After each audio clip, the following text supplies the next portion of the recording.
Greetings and salutations, fans of Dota 2. My name is Badger, and I am here tonight for some League of Lads Season 6 play-in series action, best of 3 for the playoffs. I am joined tonight by two men. I am joined by the world's least dangerous man, Artorius. How are you tonight? He's dangerous. I don't know if that should be offensive or not. I say that because I'm also joined by the world's most dangerous man, Xeriscape. How are you tonight? Oh, baby, I'm flexing. See, I told you. I've been sitting down for like 20 minutes now. We've been waiting for like 20 minutes, so... That's a good one. I'm just here because at some point we're going to have Dota 2. We are potentially looking at a Game 1 forfeit for Funny Zone. We're currently waiting on Koryak. But for those who are wondering, got some team records right here. Got both 10 and 2. I think I have the correct spots. I'm just going to put it here. There we go. So we are privy to what is possibly a forfeit. I just figured at some point we need to get the stream going because it is 9:30.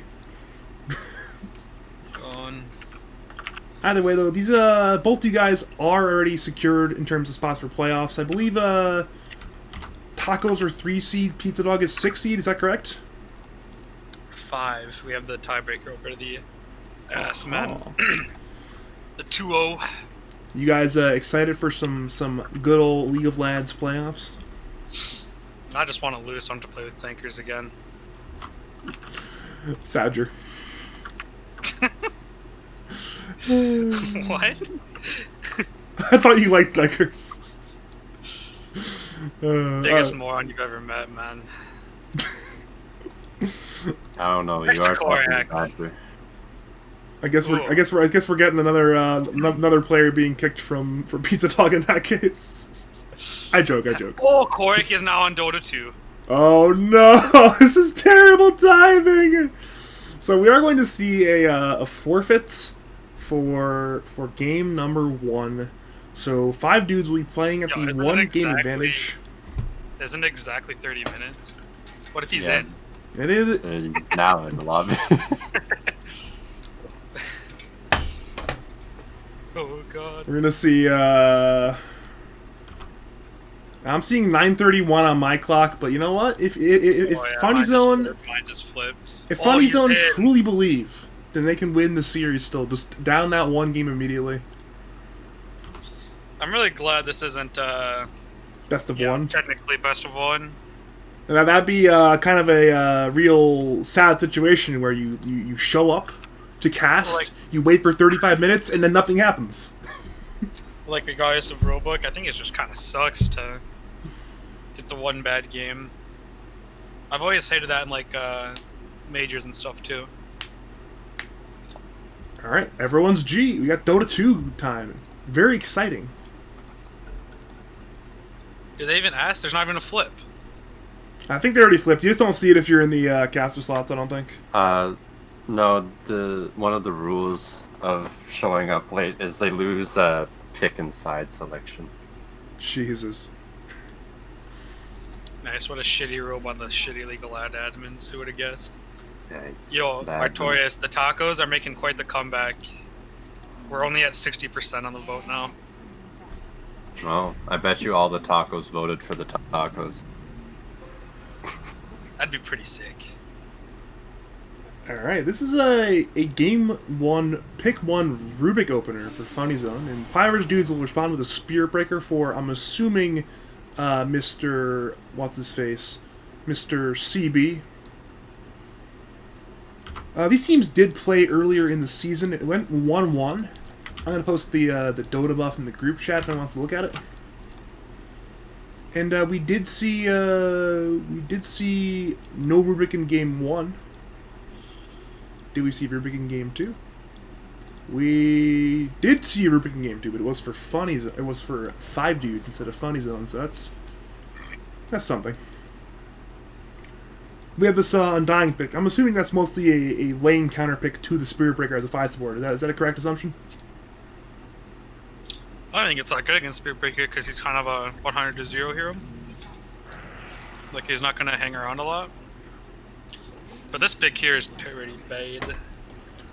Oh god, I literally cannot see the Radiant Heroes. I'm seeing the names. Oh well. I'm Oh, if sure you, I like, didn't need those. If you like close the like you tap in and out, you know, like with the arrow on the top left.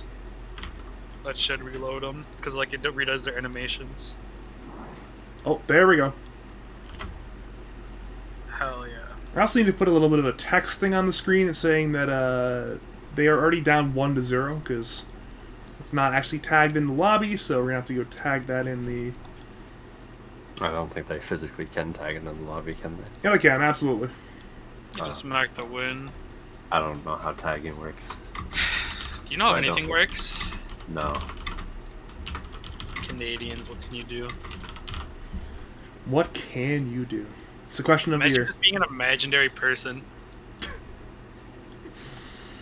Canadians, wow. So you mentioned this troll pick as a possible problem pick. What's so wrong with the troll here? So it doesn't lane very well into Rubik, like any Rubik hero. Or like a combination of Rubik plus something. And it's not like particularly great against Tombstone. Because your fights on troll are always in one location. And Undying teams are really good at like controlling locations. So as long as this offlane hero is like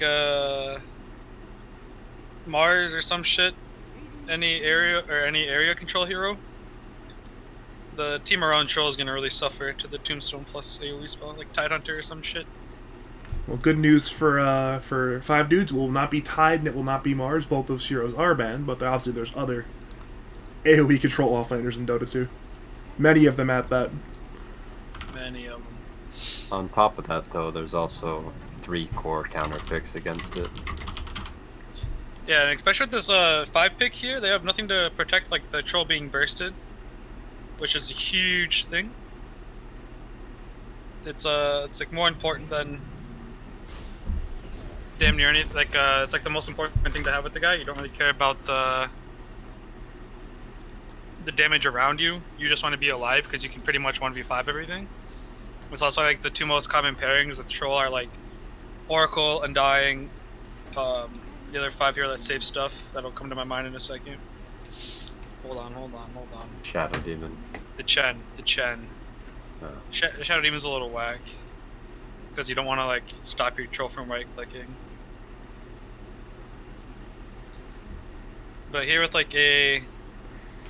So Sanking Rubik isn't like the greatest lane in a troll, but it does enough that troll's gonna get kicked out really fast. And troll's super reliant on like dominating win. Or dominating lane to finish his early farming items. You know, without this Rubik, the Sand King would have a very crappy lane into Troll Warlord in AA. But now they have like super easy kills on AA every time the guy tries to like... What's that E spell called? Chilling Touch. Yeah, that spell. Oh, isn't that just Q? And that's Cold Feet. Cold Feet's his Q. Okay. Nice. But I also really don't like the damage control from 5 average dudes so far. I especially don't like the damage control anymore. Is their plan possibly to play split this game and just hope that Funny Zone can't catch you, or what is the idea behind this Furion pick? Yeah, they're doing that, but they're doing it without the carry advantage, which is important. So as long as this shit like lines up to anything, like Morph or something, they're gonna be in a lot of danger, and this hero is gonna kind of tear apart the splitting matchup. I was gonna say, if you're Funny Zone, you're thinking about a lot of different possible heroes. I mean, Storm, Void Spirit, Ember, Puck, a lot of different heroes that could work there. They go for Storm, so there's a lot of options. I thought Void was gonna be a little better against the troll, the whole silence thing, but Storm is both fine. It's a little better at killing AA and Natures on the map. It doesn't really die to these things unless Natures has like a good start and gets like the 11-minute Orchid or whatever the hell that is. But it's really hard to do into Undying plus a lane matchup. But we're probably gonna see something like Morphling. Something like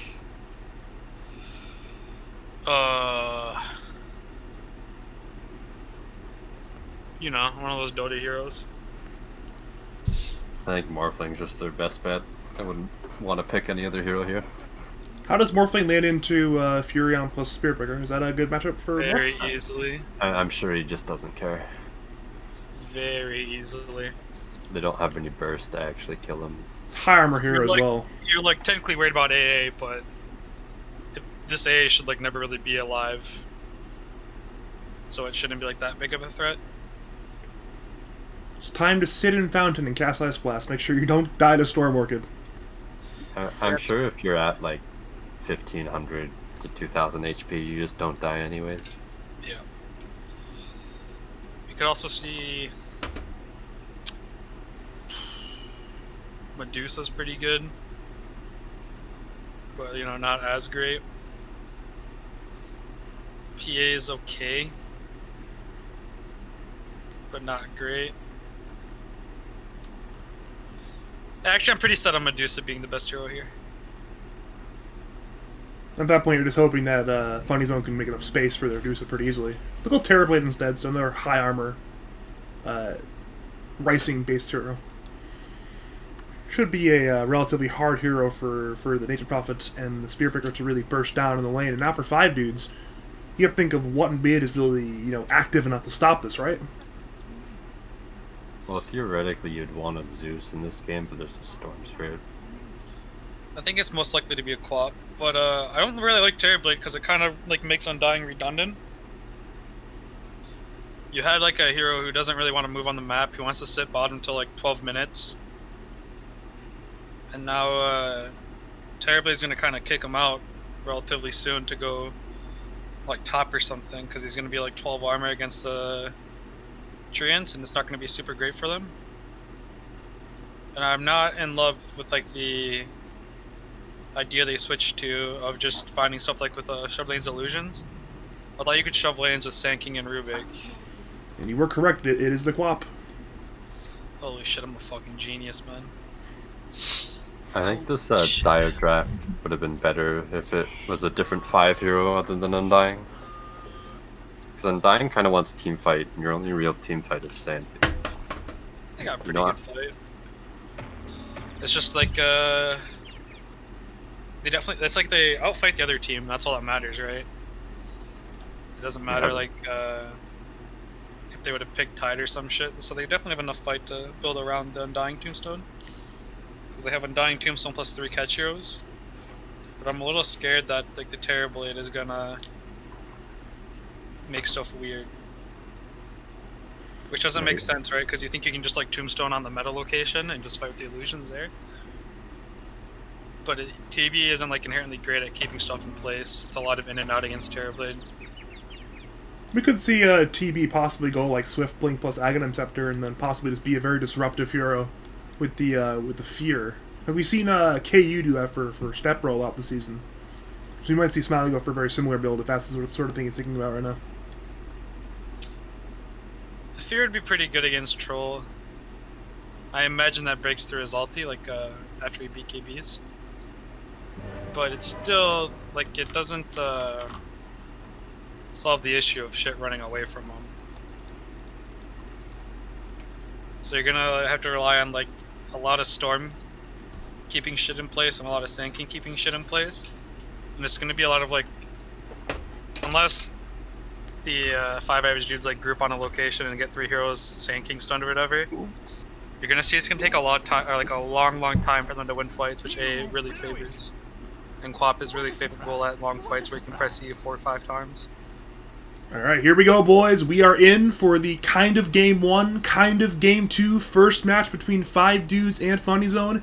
In the Radiant corner, we've got 5 average dudes sitting at 10 and 12. On the Dire corner, we got the Funny Zone sitting at 10 and 12 as well. So it's do or die for both these teams. And I'm excited. I am ready to go, damn it. Hey Artorius, can the Treants track like how like Lycan Wolves can for Ward? Yeah. Or like on this like side. Cause you know how like Radiant you can sit at the edge of the tower and it won't hit? We saw Treants just checking out mid lane a lot. Took some tower shots. Turned his ward down for Dire as well, spots out Artorius, so I think Radiant's probably aware of that ward being down. Just off the timing of the wards being placed. I'm not sure if they pinged it out or not, but either way, Radiant are going to fight Dire. Sandstorm is down for Shrek. Baboon does have that Fade Bolt. Axes are there on Shrek. They're now charging Sand King. Quap Dagger's there as well. Shrek is taking a lot of damage. He will go down for the first blood. 2 PMA on the Troll Warlord. So a good start for Fireridge dudes, and they will pick up 2 bounty runes, and both teams will get 2 bounty runes, I'm assuming. Unless Peripheral on this Quap can grab... He actually should go to Undying still. Yeah. Aurora will get that. It's already a fun start. I bet you Koryak very happy. Yeah. Yeah, he had a very good block. It's under his tower, literally. And this is super important between... Alright, cancel this TP, what a jerk. This is very important between Quap and Storm, like you don't want the dual lane shoved into your face. It's probably the most important part of the whole matchup. And so with Koryak, he's going to have the rebounded lane with Quap level 2, so Quap can just dagger him and flick him under tower. We're seeing Smiley already pop the meta up top as well. It's trying to get that first wave, second wave in a good spot. He wants to stay up early. It's important to kill the bunch of trees too. Like you don't let them have the 4 at a time. And I don't know if he either messed it up or if he lost trees.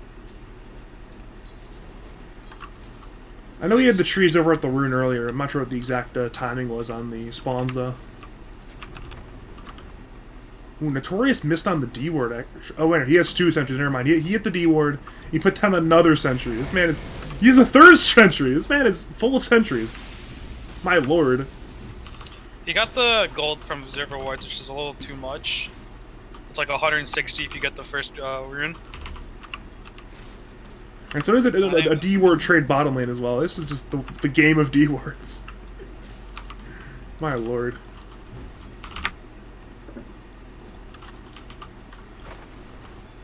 So far, though, Storm is slightly ahead. Is this as expected, or anything out of the ordinary there? With the way the first lane went, it's as expected. And it's like, this matchup is super, like, momentum-based. With Quap and Storm. Well, middle lane, correct, dropping very low peripheral, did blink in, but did not have enough damage. Shadow Strike will hit one more touch. If that uphill mischance, the hit actually would have killed Storm Spirit, but alas. A very unfortunate uphill miss from the Quap results in no kill happening. Yeah, and Koryak's well ahead, like he has full bottle, the guy just got his null and wand. That was the chance for Neff to get into this lane on Quap. What's this guy's name? Neff as well. I'm going to try to call him Neff because it's a lot easier to say than Peripheral, but alas, that's his lads for you sometimes. Like Neff, N-E-P-H? Pretty much. Not Nephilim, but just Neff. Yeah, so he's like the 9th Neff in NA, or, you know, the NA community. Pretty much. Is that like a anime name, or what is that from? Oh, Blink in middle lane? Quap's going to die here. Both of them are going to die. Both middle laners will die from the aggressive posturing from the Quap. The experience will go to Koryak, though, so it will be a good trade for him. It's probably some anime thing, yeah. Super bad for Quap. Oh, he doesn't have actually range op cold, so and Notorious bottom lane is being gone on. Shrek has Burrow Strike. Baboon has that telekinesis lift, so he's going to die eventually. The question is really when at this point. Are they going to... No, they're not going to miss this. Shrek is going to use his Burrow Strike, and they will kill him. Fade Bolt was there. Down goes the Ancient Apparition. In middle lane as well, Charge was there from CB, but in comes Aurora. This is not going to go well for the 5 dudes. CB taking a lot of damage, dies to the Storm Spirit, so it's not great lane situation so far for 5 dudes. Dying middle lane, dying bottom lane, dying again middle lane with your support hero. It's not ideal. And if Rubik makes his way and Undying would have stayed, that would have guaranteed the bottle.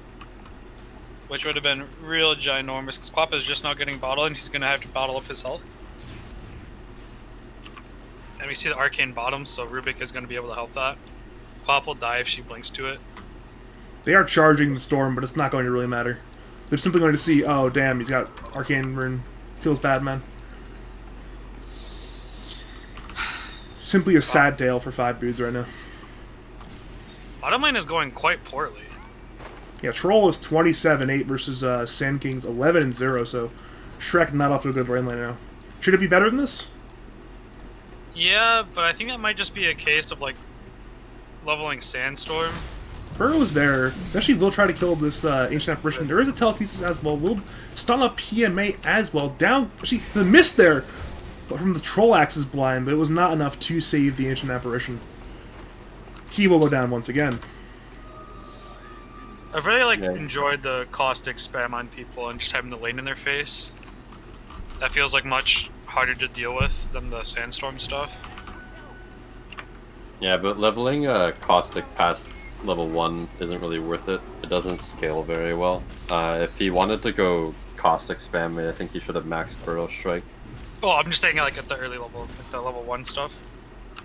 Oh yeah, yeah. Oh right, yeah. He did skill level 1 sandstorm for the rune, and then it still died. Yeah. It's an unfortunate situation for Shrek there. Possibly griefed his own lane going with that skill build, but that's just Dota 2 for you. Middle lane, Storm has 6 and an Arcane Rune, but there shouldn't be any kind of play here. But bottom lane, we might see some kind of aggression. There's pretty much 6 heroes either playing in or adjacent to this bottom lane, so might see some kind of burrow play, lift play type stuff from Dire. This is what I mean about like the Terrorblade kicking Undying out, where he's not very happy. He's like level 2, he doesn't really add kill threat, because you don't take Tombstone to 4. So you're gonna like sit here and press Q on Troll a few times. They charge top lane, but there's no kill top lane. However, bottom lane there's a Cold Feet on Shrek. There's no more Troll slow though here to use those slow axes. But middle lane they're going for Peripheral. Neff, he's been lifted on Quap. He does go down, so it's a kill for Koryak. Piece of US East is here, but there should not be any counter kill.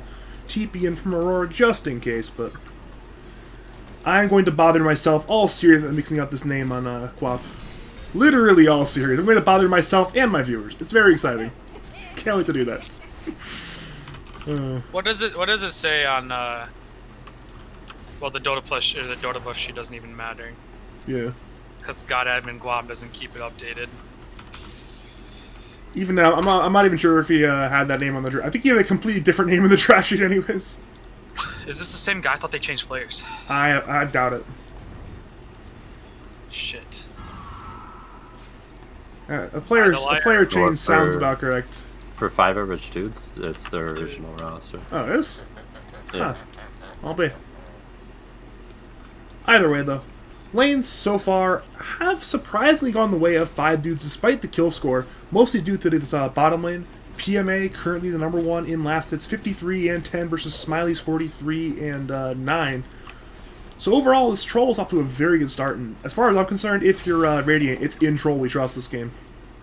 It's actually an even bigger CS lead because some of those last hits on Terrorblade are just treants, which aren't worth nearly as much. Middle lane, they do charge Storm. He actually is low on mana. They actually blink in on Quap. They have Sonic Wave. They might go for this kill on Koryak. It will be used, doing a bit more damage, and they will get it with that Scream of Pain. They have TPing in on Baboon. He will possibly lift the Spirit Breaker under the tower. It won't even be used. That's an unfortunate death there for Koryak. In comes Neff once again, has that blink on Quap, looking for Baboon. The dagger was used, but there is no kill just yet. Not enough damage. Either way, though, good play there by Radiant. Good rotation from the Spirit Breaker. And this is, they're kind of giving, like, with the Terrorblade pick through, they're giving themselves, like, chances to lose. Because TV versus Troll is pretty, like, Troll favored. As far as, like, timing goes and stuff. And they're giving, like, they're putting no kill threat on the top lane. They are going for the Furion, and he will go down there to the damage from the Storm and the Terrorblade. Yeah, he will go down. So it's like, even though he's dying now, it's his first time like really being touched, and that's why he's, you know, just behind the 2 cores. And he's gonna whip out the like 11-minute Orchid or something. He's very close to it already, less than 1,000. Oh yeah, he's going no boots. Yeah, this has become pretty standard. You're Guardia fast hero with like 285 or 290, and you have the whole TPing to get around stuff. And Orchid they're once like again 40. charging middle. Dagger is there from Quap. Undying should eventually go down here. Question is, how long can he stay alive? Actually, with the Soul Rip and the Decay, he's staying alive for a good bit of time. He will finally die, but it is a trade bottom lane for Notorious, so it is a support for support trade. In comes Koryak. They do have the Vortex, but it will not be a kill on Quap, it appears. Yeah, especially with the low mana on Koryak, should not be a kill. They are once again charging Koryak. Baboon is there, though. Lift is available. Blink in from Quap. Koryak dropping low. CB dropping low as well. He'll go down. Koryak needs a bit more damage to die. And the Soul Orb will completely keep him alive. He wouldn't have died anyways. Peripheral's actually in this area, but lacks the mana for Sonic Wave, so that's no kill there for this Queen of Pain. That is quite the void right there. This should give them. In comes 4 Storm back. to the rune. It's a trite for the bounty. The bounty did go to Koryak. Neff actually, okay, he has just enough mana. Actually gets a haste rune as well, and there is a telekinesis on Baboon, but there will be no follow-up.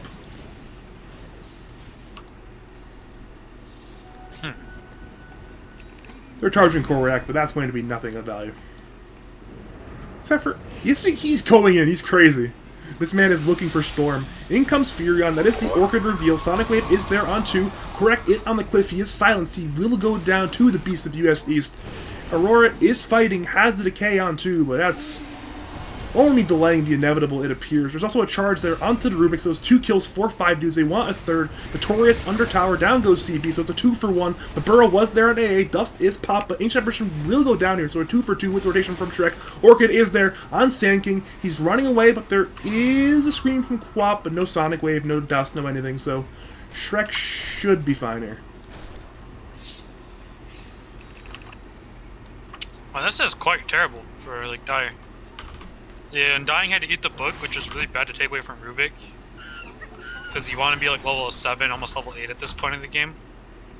And he didn't have Tombstone to fight there. And if he had Tombstone, it would have been like 5 kills for their team. So it's like a... Again, that's why I wasn't a big fan of like ever considering Terrorblade. I thought you had like enough already to just battle with it and like out-frame it. But you see he's like behind the lane opponent.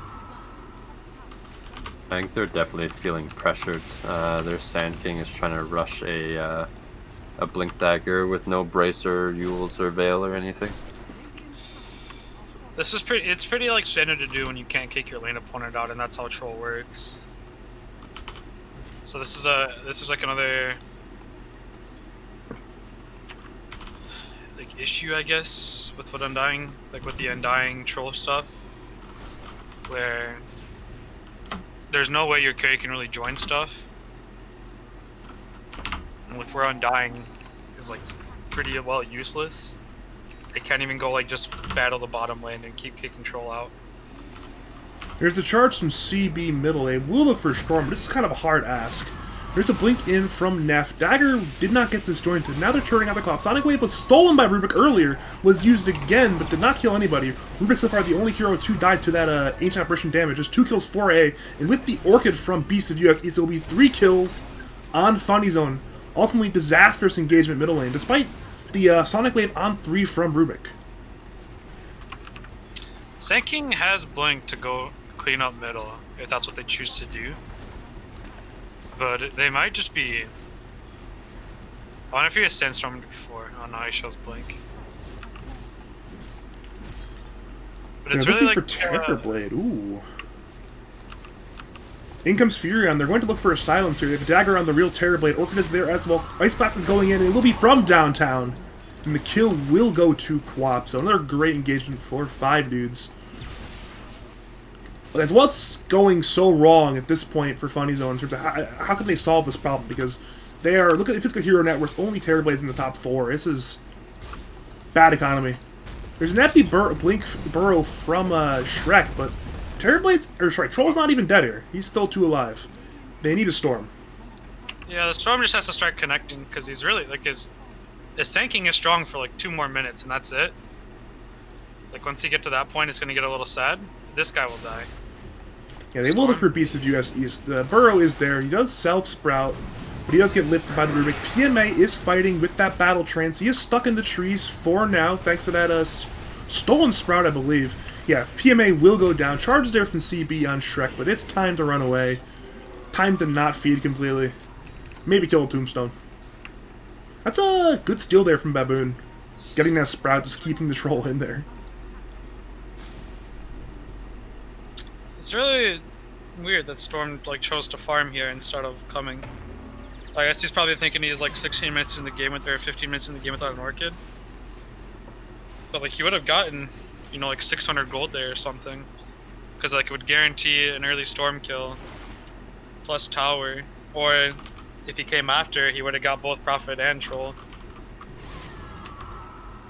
Yeah, I think he's a little scared of this Orchids on Prophet, but the Prophet had already shown he probably could have just gone in. We're going to see a fight at this bounty, it appears. There's a lot of Dire and Radiant heroes in this area. Never mind, Radiant does not go for it. Giving 3 runes here does, like, compensate, like, almost 1,000 gold. Especially with the, leaving Terrorblade untouched. And I do like the idea of, like, defending the bottom lane with your life. Yeah, they have the ward here, they have this little Sand King hero here, they're ready to keep this thing alive as much as possible. They're even keeping away on Radiant, it appears. Furion's going to look to fight Shrek, but Shrek is there with the burrow with the Ebby. In comes Storm. That's going to be a kill on 1. Can they get more is the question.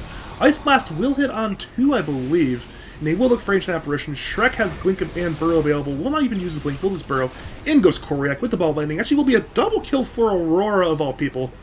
And for Funny Zone, that's gotta be good progress. Yeah. Terrorblade's a little sad. Like, as far as, like, most GPM goes.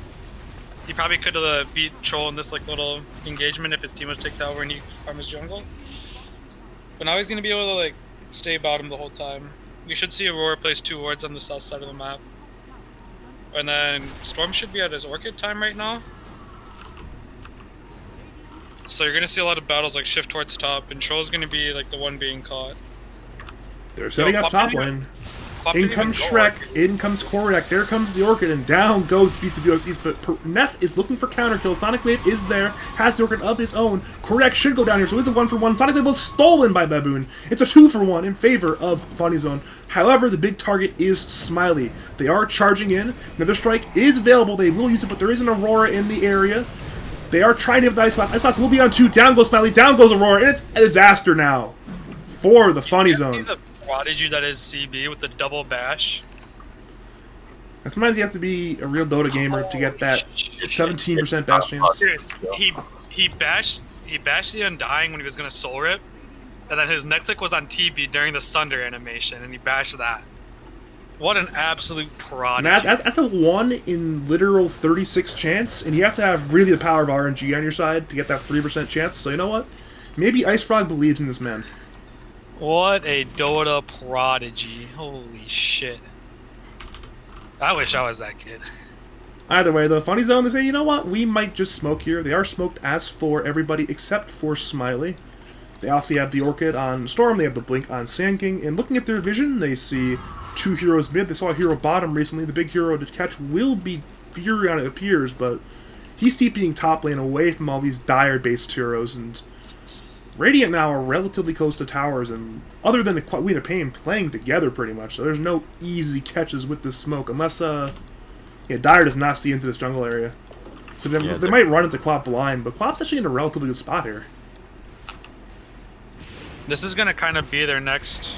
Oh god, Aurora is just dead. There's a blink though from Shrek. Burrow is on 2. Epi is popped, looking for both. Top blinks away, obviously, but Artorius will die. So it is a 1-for-1. Meanwhile, on their end of the fight, Koryak and Beast of US East, they're biting each other. They both orchid at each other. Koryak dropping low, Beast of US East dropping low. Burrow in from Shrek. Down goes Furion. So it's a 2-for-1 so far. CB going in, looking for Shrek. Once again, Snare Strike will hit this Sand King. Needs a little bit more. Does not get the bash, but will not need the bash this time. So it is a 2-for-2 trade overall. I actually really don't like Quap's item. Like, kind of the way you don't die to Storm as Quap is you Orchid the Storm when he Orchids you. And Witchblade, like, didn't do anything like that. Like, it's not HP, so he can't, like, survive the burst. But it's like, I honestly thought he had an Orchid. I really did. Yeah, I thought they were gonna double Orchid, because it's super important against Troll, or, what's the carry hero? Terrorblade also. He doesn't need Orchid, he has Manta style. Smile. Smile. Dear Lord. Either way, though, we are seeing a lot of farming going on. Obviously, Troll has the Beast Fury, he's farming. Terrorblade has the Illusions, he's farming. Nature's Prophet, the Furion, has those Treants, he's farming. However, instead, we will have some fighting. In comes Queen of Pain looking for Baboon. Dagger is there. Cold Feet is there. Rubik will go down, but in comes Koryak looking for Neff. He is under that vortex, and he will go down to the damage from the storm. In comes the Burrow onto Notorious. Notorious will die here as well, so it is a 2-for-1 trade. Sprout is there, and in comes PMA Smiley. Actually missed on the Orchid, so we can Sunder. In comes CB with the charge, but in comes Shrek with the Burrow. It's a one-man Burrow. Aurora dropping low will die to this troll, so it is a 2-for-2 so far, and it appears to be the end of the fight. Mr. Beast of UFC actually will go on to Shrek, but he will simply Quelling Blade away. And it will be the end of the engagement. Actually, in goes Shrek once again. In comes Koryak. He will try to re-engage. Down goes the Furion, and down goes Spiritbreaker as well very soon. If they can get a little more damage, and the Fade Bolt will be the little bit of damage required. So a good counter, or I should say, good re-engagement by Funny Zone. Making sure to capitalize on Nature Prophet TPing in deeper into the fight, where they can simply, you know, run from the Tier 1 tower, kill that man. When Terrorblade is getting really close to his VKB Scotty, and like those two item reveals are like the only time you're actually stronger than Troll. Maybe with Ags it's like different, but they're getting very close to like winning time. And Radiant like can only make defensive items right now. Like they both have to make BKB, or all three of them have to make BKB on their cores. And obviously Terrorblade doesn't really give a shit. And you're just assuming that Sand King Storm is going to kill one of those core heroes before everything starts. Oh, here comes so the like Epi. right here. They're looking for a Troll at the Burrow. In comes Seabeast. Charge will hit on 3, but not before PMA dies. So very great start to the fight for Funny Zone. They use up Shrek. They will look for Sand King, but they will not only lose it to the tower. Koryak went in, onto Quap, down goes Ancient Apparition to the same engagement. And now it's disastrous 3-for-1 in favor of the Funny Zone. Only losing their Sand King in exchange for both major cores of the Radiance. That's a just lot 2 of the of 3, but still. experience from the captain, like whoever's like directing the game here for Radiant. You really shouldn't care too much about the middle tier 1 at 21 minutes. Like neither team is like super Roche reliant. Your team probably does it like easiest, so it doesn't like super matter. But instead they like set to defend, and they giving away a shit ton of momentum. Because now TB has full BKB. TB is like, what, 4 minutes from Scotty? And your troll just lost probably 1,000 gold from that death because he can't farm during the time. Yeah, it's and not Scott's great. getting close to BKB. It's like misidentifying how you're supposed to win this game. And again, like that, like what just happened there is how every fight really should start for Dire, where they can just kind of assassinate one of the cores. We are And seeing now- another smoke up from the Dire. There's a charge in from CB on some creeps. They might... Actually, they're going to They should ignore leave him. that up their TB. They're going to completely just head up top lane, look for something more valuable. And this Rubik is insanely farmed. If the old baboon, the old J Curto, Uh-oh. Here we go. They were going to go on. They're going to go on PMA. Still has no BKB. Has a PNP in the area, but he's lifted as well. Battle Trance is popped, but he's now under that Yules. PMA trying to fight. In comes the Ice Blast. We'll hit on 3, I believe. They do silence Koryak, but not before PMA dies. They're trying to kill Quap. Quap will go down here. Charge goes onto Aurora as well. So it's a 2-4-1 with another strike. It will be 3. And overall, I went pretty well for 5 dudes. They lost their PMA player, but they gained a lot in return. it's crazy how just like the axe is going away. It's a visual bug now, where they increased the time they lowered the time it spins, like the animation, so it makes like 1 less full rotation now. So even though like the visual, the axe has run away, the effect is still there for like half a second later, and that's like the only reason he was able to live.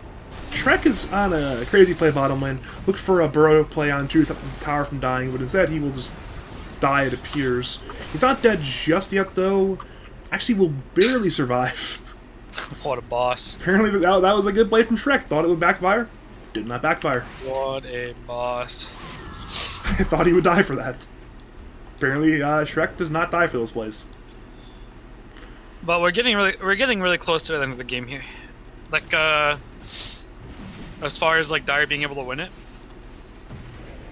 They have a few more minutes, like TB with Scotty. Maybe he goes and gets Aegis for his team.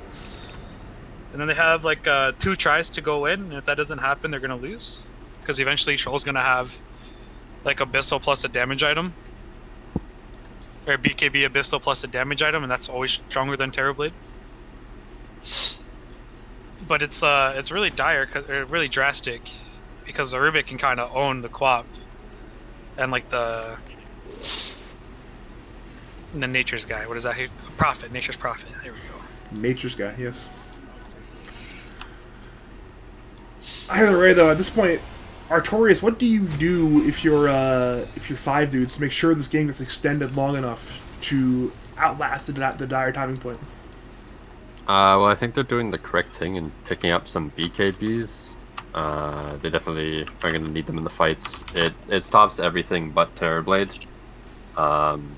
Obviously, the 10-second BKB on Terrorblade is going to be something that is going to be hard to deal with. They're going to need their Spirit Breaker, AA Blast, and Troll to get rid of that. Alright, it is team fight time. CB went with a huge charge onto 2. Ice Blast will actually be on to 4, it appears. Sonicwave on 3 as well, but only Artorius and Baboon are dead so far. Queen of Pain blinking away. CB and Beast of Heroes East are fighting with Aurora, but PMA actually not in the fight. Furion trying to TP will successfully TP. And Koryak will look for more, but he's out of mana, it appears. So This guy didn't Terror Wave like any of the times. He got it during the fight, and he had like 4 chances to use it. What a boss. Either way, now Furion going for Aurora. There's a charge in from CB, but it is not in time. Don't cancel the charge. Chase him to Fountain. Might as well. That's how you man up on somebody. Just cancel your TP somewhere around here, and but yeah, I couldn't find him. Sorry about that. I actually really hate the Ags buy on TB. You're giving them a chance. Because if he had, you know, like Scotty now, which he'd have it now, he could start mauling down towers. But like with Ags, it doesn't like do anything to meta, right? Like it doesn't increase it. It gives them meta for 10 seconds, so it gives them. Yeah, but it doesn't like increase damage or anything. No. Right. Okay. So it's like he's not actually increasing his damage output at all, and now he's into like 3 BKBs, so it's kind of useless. But compared, like if he had Scotty there, he'd have been able to chase down the Prophet the whole time. He'd have, you know, significantly more damage. So it's like now they can't even like really go maul down towers, because TB can still just get jumped on and die. Yeah, however, I'm interested to see what this Quap's going to pick up next, because that could be deciding on how this game goes. Because she has her BKB, but it really only feels like she has 1 item, which this Blade isn't really doing much in this game.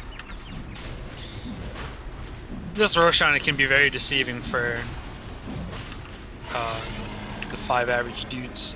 I think about PMA a lot, though, because PMA's been bursted down a lot early in the fight, so having the Aegis will be a nice little insurance like it. Speaking of bottom lane, charge is there on Koryak. Ice Blast will go through. Almost complete. Huge 2-man Bluro Epi from Shrek. Both go down, so CB and Artorius both dead. CB does buy back.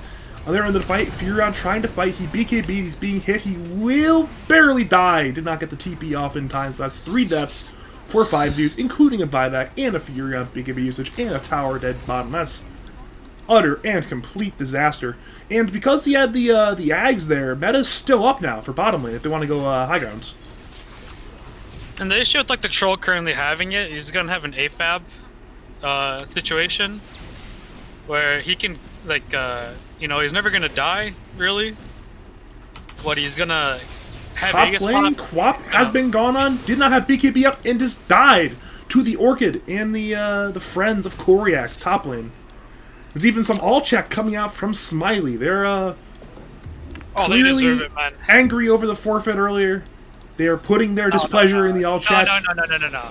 Let's look around and watch all the tips that have been happening all game. On like every kill, we've That's had true. 5 tips. We have seen some tips. And so now we're getting it back. Let's not label somebody a victim here. This is the old, oh, we're winning now. Suck it. But he's gonna suffer. Like the Troll even with this Aegis right now. Like giving up the bottom momentum is pretty big.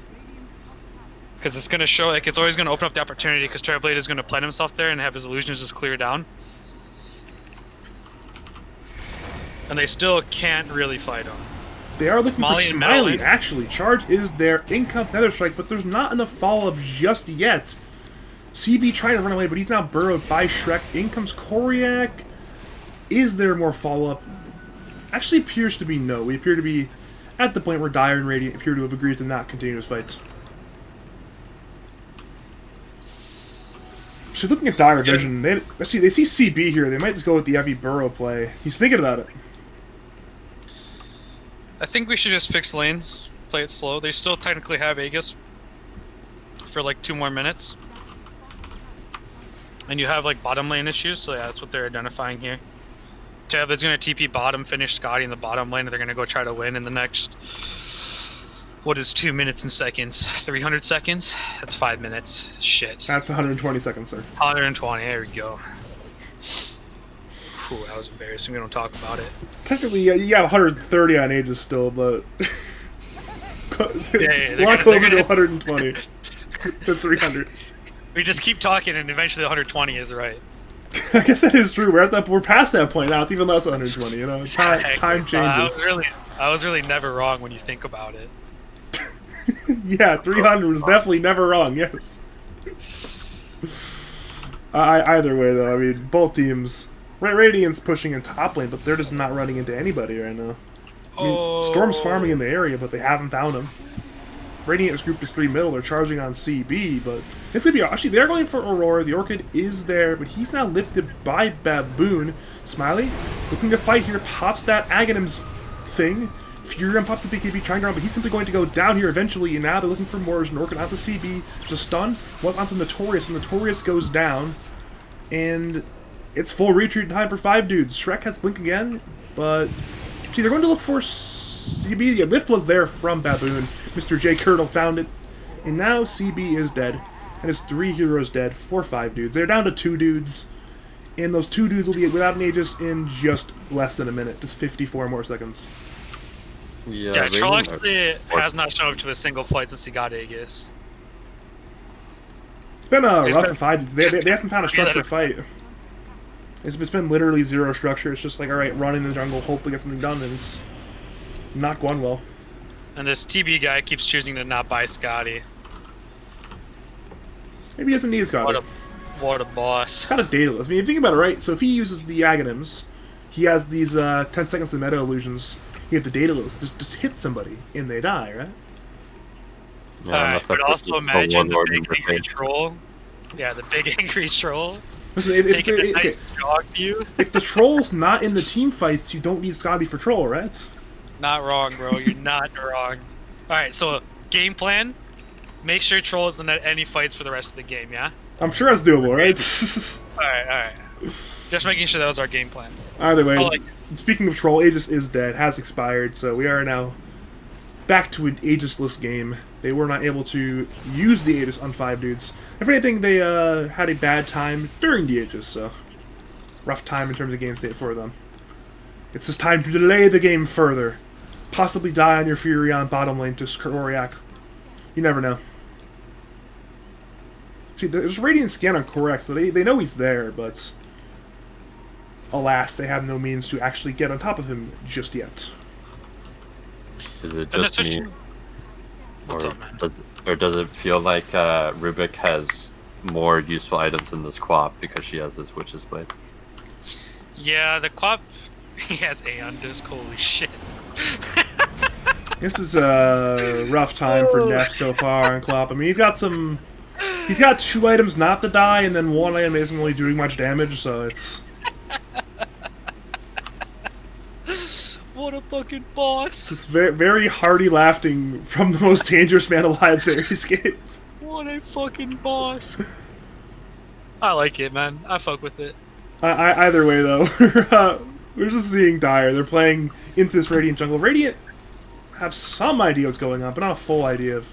Wait, do they see the entire... Okay, they see most of the Dire team, actually, so they can just chill here. And say, you know what? Let's just not walk into this tier 2 tower, not die to these heroes over here, not, you know, lose. Oh, never mind, they're gonna do it anyways. In comes Shrek with the burrow, in comes Mr. Koryak, down goes Artorius. Each apparition tried putting down those ice vortexes and vortices, and did not go well for him.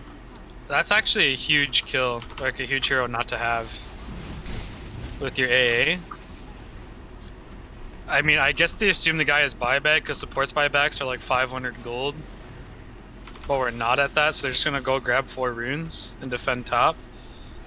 But I think they just need to get to like, they need to go win, right? Which Yeah. it's like, they've won the game. They just need to go do it. And the issue with not doing that, like not going to win, is sometimes you're winning for so long that you just start losing. Alright, Shrek and Queen of Pain, they are fighting. In comes Spirit Breaker, had that charge. Airstrike will be cancelled by the Yules of Shrek. Shrek actually blinks away, but they have an idea of where he is, but can they stun him? The answer is not in time. So Funny Zone, completely on the retreat. Sand King alive. Rest of the team should not die either, so... Shrek... We're seeing the old Shrek this game. These are the sort of plays where earlier this season Shrek could make these plays and die. This time Shrek's not dying making those plays. The old Shrek is back. Yeah, this is a pretty good pickup for this team too. Oh, never mind. Ancient Apparition is once again dead, but... talk about the pickup for Shrek, for those who are unaware. Yeah, so... Obviously, like, you know, my team, these 3 could play together, like Aurora, Koryak, Shrek. But, Oh, it's really God. up to them. They want Fury on bottom lane. They're doing a lot of damage, actually, even for some BKB usage. Orchid's actually there onto Koryak as well. In comes CP with the charge. In comes Xeriscape. Koryak will actually die for that play, so great turn there by the Radiant, and the tips, they're once again flying. Yeah, this guy still... This time onto Koryak, so... What a boss. Either way, though, we're going to see a charge on Smiley. They're trying to parlay the Storm kill into another huge core kill. They have the Orchid and the Hex on the Smiley, but the BKB was popped by Terrorblade. Slurp is where in comes that 10-second meta in the BKB, trying to kill CB. CB goes down. Queen of Pain blinks away, and now it's PMA in a very bad spot. Did not Battle Trance, did not BKB, simply died to the... I don't know how he died, actually, but he did die. In comes Shrek once again. Burrow is on 2. Hex is there on 2 pieces of US East as well. Ice Blast went through, but nobody has died on the Dire just yet in this engagement top lane. And now they're looking for the Furion. Absolutely melts like butter. And now there's only Queen of Pain left. It is Dire. It is the real meta from Terrorblade now. And it is a real time to take these buildings with the Siege unit. And this is their point to win this game. They're fighting 4v1 in the Radiant base. And those Radiant heroes, only one buyback. And the Burrow is there from Shrek as well. The Aeon Disc is popped, lift on Queen of Pain. But then once again, Yuleston, they're going to probably... Okay, they do not kill Queen of Pain. They're right now stuns. But regardless, the Aeon Disc is popped in the Miller-X. They are deceased. Huh.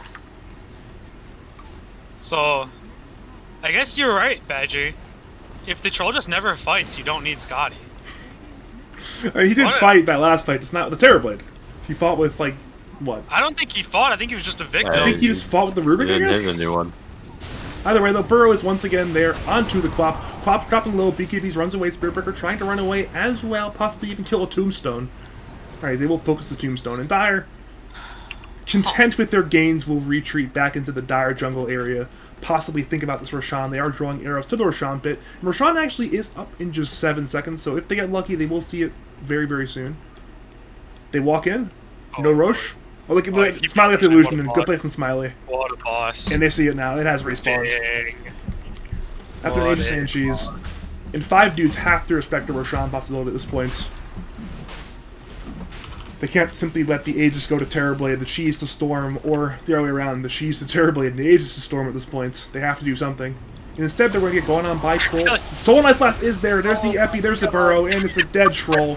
Troll has no buyback. They're looking for Furion. Will be no kill there, but now it's time for a quite literally free Roshan. Knowing Troll is dead and knowing Troll has no buyback, so... Dude, this Badger guy's a genius. The troll actually just never is gonna fight. It's like, why buy a Scotty? I was hoping I'd be wrong. Holy shit. What a prodigy, this Badger guy. I was kind of hoping I'd be wrong about that one. Either way, though, I mean, at this point... For Radiance... Now what? What is the play, Artorius, if you're Radiant and not lose this Dota game in the next, like, 10 seconds? Get a fight with Troll Warlord in it. Is that enough, though? I don't know. We haven't seen it yet. Yeah, so they need to at least be playing with 5 heroes at this point.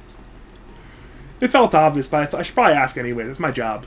Ask the good questions. Do they need 5 heroes to teamfight at minute 39? The answer is yes. Yeah, I think we can conclude that pretty fairly. I actually don't like that they gave Storm the Aegis. I don't think Storm has like a very important role compared to like letting your TB just slap shit. And especially with them not walking the creeps down. There's multiple Radiant heroes playing in the woods down here. There's going to be an Ice Blast in the Koryak, but yeah, it'll miss barely. And even then, probably would not have killed anyways. He's searching for him, and that's actually a huge cooldown not to have. Our Bane is on some crazy stuff, but she'll just TP away from the danger. This AA got his courier killed and he doesn't have a TP. This is bad. Storm should be able to find it, right? I think if you saw the exact angle of the Ice Blast earlier, he'd have a relative idea, but he was low on mana earlier, so he just didn't have the mana to ball towards it. Dude, watch this be the fight where the AA just shows up in the back with the Ice Blast and they just actually win it. Might be the play. I mean, you know, if you've seen a lot of these fights, they've jumped the AA with like a Sand King or a Storm. So if he's literally playing in these trees, I think he'll be fine, right? Either way, though, it's go time. Siege units have arrived. Tombstone is on the ground. Charge in from CB with the Sonic Wave. They're looking for Smiley. Airstrike is there. Can they kill? They will kill Smiley. He is dead. BKBs, they're being popped by practically everybody. Fear on dropping low. Undying dropping low. Koryak dropping low. He gets the ball lightning away, but his friend Shrek not so lucky. Buyback from Sphere Pricker. In comes Claw. Blink in with the dagger. Down goes Aurora, and they're looking for Koryak. Aegis will be popped. And it's a disaster for Funny Zone. And they want Koryak. Can they get him? There's a root! And Koryak goes down. It's utter and complete disaster for Funny Zone. Damn, that flanking AA though. Yeah, end up just like all the fucking joke shit just keeps being right. It's like, alright, Terrorblade doesn't have the Aegis. What could possibly go wrong? We found it. Now looking for Furion. Buyback from Koryak. They're looking, they will find him. He does have buyback though. That's actually a super important blow up. So because now they might just choose to like take tier 2s and like maintain map instead of trying to get TV buyback. And like regardless, I don't think they can do like the Storm TP thing. Oh, look at that. There it missed is. it, though. Or he missed the 2 creeps. And it's out. Okay, it's dead. J. Curto, Mr. Baboon is there. Backdoor is down for a little bit long. Oh wait. Oh god, the creeps. They'll let it die. Yeah. So this is like super important. So this is like all because Prophet is dead. But this like the Aegis thing right there is what I was talking about with it not like needing to be on Storm. It was kind of like a debate. Because like technically Storm can like just use all of his mana and let TB hit base. But like you're just kind of hoping the enemy team sits in their base and lets you walk uphill. Which didn't happen. But I guess it's really hard to tell your Storm player to go fuck himself. Can't be that hard. I mean, if I were playing with like MXY in the game, but yeah, Mike, go fuck yourself. Give me the Aegis. Isn't that just like by default you tell MXY to go fuck himself? Yeah, I'm like the one person who doesn't, but I'm sure it's due. I'm sure it's due. All right. Either way, though, Dire, they are keeping the pressure on. They are smoked up. They are into the Radiant jungle, and they might just look to even dive high ground here. Knowing that there's no buyback on Furion. Knowing that Radiant might still be short on buybacks. In comes Koryak looking for Nap on Clop. Aeon Disc is popped, and it is the end of this engagement for now, with the Aeon Disc being on cooldown. The Dire need to be careful though. They only have 3 buybacks and 2 of them are on their supports. I'm opening up buyback status. I don't need net worth anymore. I've got buyback status open. Nice. Net worths are irrelevant. I'm keeping buyback status on. Yeah, as you mentioned, there are 3 on the Dire. Actually, okay, Danger Prophet is the one remaining buyback of the Radiance. So he is the one man who can play his sort of like aggressive split style he's been playing all game. Bringing out these waves. Have his now. He just got the gold for it, so that is 2 key buybacks. And then they know that the other 2 Radiant ones are on cooldown from the last fight. They don't know Quap has no buyback, though. It's a gold issue for her. Alright, where are Funny Zone going there? Once again, smoke down 5. They're still playing in the Radiant jungle, but Radiant, they're disciplined. They're saying, you know what? We don't want to walk out and die today. We'll simply play literally 4 heroes in our base. Furion will literally play in the trees, casting the Summon Trance. Oh, the classic 4K really move. like Smoke what they through did. the opposite. They are going into Notorious. Each apparition, he is a target, and he will go down. That man has no buyback. We go for the TMA as well. He'll go down. Buyback is used. CP goes down. He has no buyback. And Sonic Wave was even stolen by Baboon, so despite the 4-man Sonic Wave, it will be a very uphill battle to defend their uphill at this point. It's simply these 3 core heroes defending. Smiley pops the real meta, still has BKB. The Vissel is there, they're looking for a troll. Battle Trance was popped though, so you'll have to kite them in around. They do hex them. Is there more stuns? There's a hex onto Shrek, but PMA goes down there to Smiley, the last hits of the meta. Now Ambus once again popped by Quap, BKBs are popped by Radiant, so the Burrow did absolutely nothing, but there's a bash there onto Quap, Quap goes down, she has no buyback, it's only Beast of US East defending, in comes Storm, into the fountain practically, and they say call it, but it's GG's call, they will call it. And Nice. the score's even. We will be going to a game 3, kind of. That's game 3. We're calling it game 3, yeah. This is the payback for the tips. We were at a 22-3 counter as far as the tip balance goes to. But they canceled the GG! The GG was canceled! This is the second time you have a fake GG. And they will kill Beast of US East. That is the last remaining hero with the buyback, and... Actually, why am I commentating this? The game's over. The game's over. Both teams... The Radiant have known... They know they have lost. The old double fake G. Let's go, let's go. This is what you like to see. This is how you know a team is in great mental state here. But this is kind of the issue with, like, forcing a forfeit. That, like, now technically it's your decider game, and you haven't figured anything out yet. And so, like, especially the way they lost, where they were ahead. This is... I'm laughing at this Smiley is... Again, let's not forget the 22-3 tip counter. He is coming... He's getting his payback. Yeah, Says, you don't get to have no, you don't get to have the one-way bully streak. You want to forfeit me and then tip my team? I will chat back. Yeah, you'll... Nice. But, like, the way they lost is really, like, demoralizing, right? Where your troll just kept getting picked off. Like, you know, you didn't feel like you made a bad fight call. You were just like, huh. My carry kind of died 6 fights in a row by himself. Or, like, 6 locations in a row by himself. So it's like, you know, like, me personally, I just blame people buying shitty items. And that's what I'd be yelling at right now. To stop being fucking morons. But, you can definitely tell, like, especially with, like, the GG, like, the way the game ended, where they made him take Throne, that they're just, like, not happy. The lobby's up, by the way, Xeriscape. Lobby is up. The 1998 King of the Ring joins.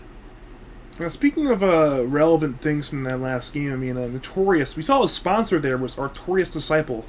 Yet this man was having a lot of out-of-position deaths. Do you think he lived up to the Artorius name or no? Of course. I always stay out of position. I'm never in the right position. So you're in the wrong position? I'm always in the wrong position. But eventually, that wrong position is the right position for the wrong reasons.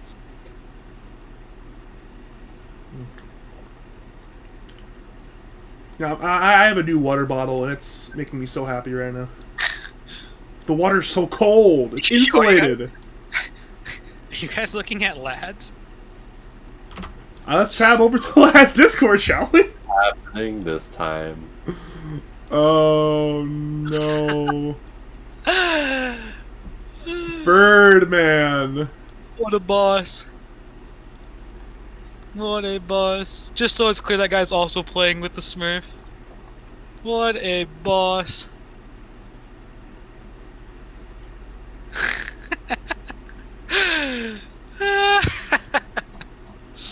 Yeah, I'm just going to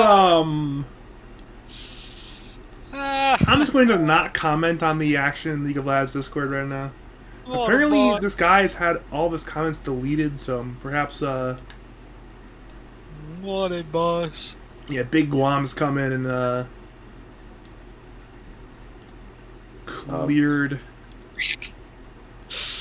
What an absolute fucking boss. Now, I'm going to take this designated break to go to the bathroom real fast. I'll be right back. Oh, you're gonna leave me alone with this guy? I'm sure you two have been alone in a room before. I don't think I've ever talked to Artorius before. Besides, like, in Twitch chats. Yeah. Right? I'm pretty sure, yeah. Nice. What a mistake. Did you turn his stream off, or are we still live? I'm pretty sure we're still live. That's good. You want the update? You're always only at 42%. So we're really down from the commanding lead you had earlier. More people need to vote for the tacos. It's really a tradition at this point. You know what I mean? Like, you keep thinking every season it's not going to happen again. Someone then does it. Then a team just goes like 1-4. And you're like, fuck yeah. What bosses? What fucking bosses?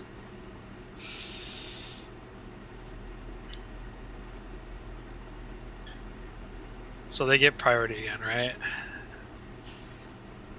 I don't know. I didn't make the rules. What do you know, man? I What don't do know. you know? I do most of the Discord shit. Nice. And Team. spreadsheets. I like making spreadsheets.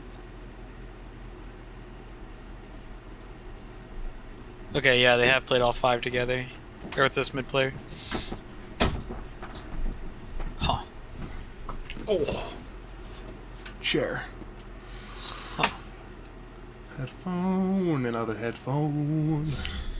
Guess who's back? Oh, God. Back again. Welcome back, brother. Badger's back. Tell a friend. So I wonder if they're gonna stay with the same bands. It's a little shitty because those are like, you know, like 3 of their bands are shit I picked for Funny Zone. Yeah, Like, we've got we 5 dudes band DP tied. Which are more like, Aurora just copycats me, so it's not like you can't play them. But it's like, there was a pretty like standard set of bands before for the Funny Zone, and now they don't have it. And I do enjoy what Funny Zone did.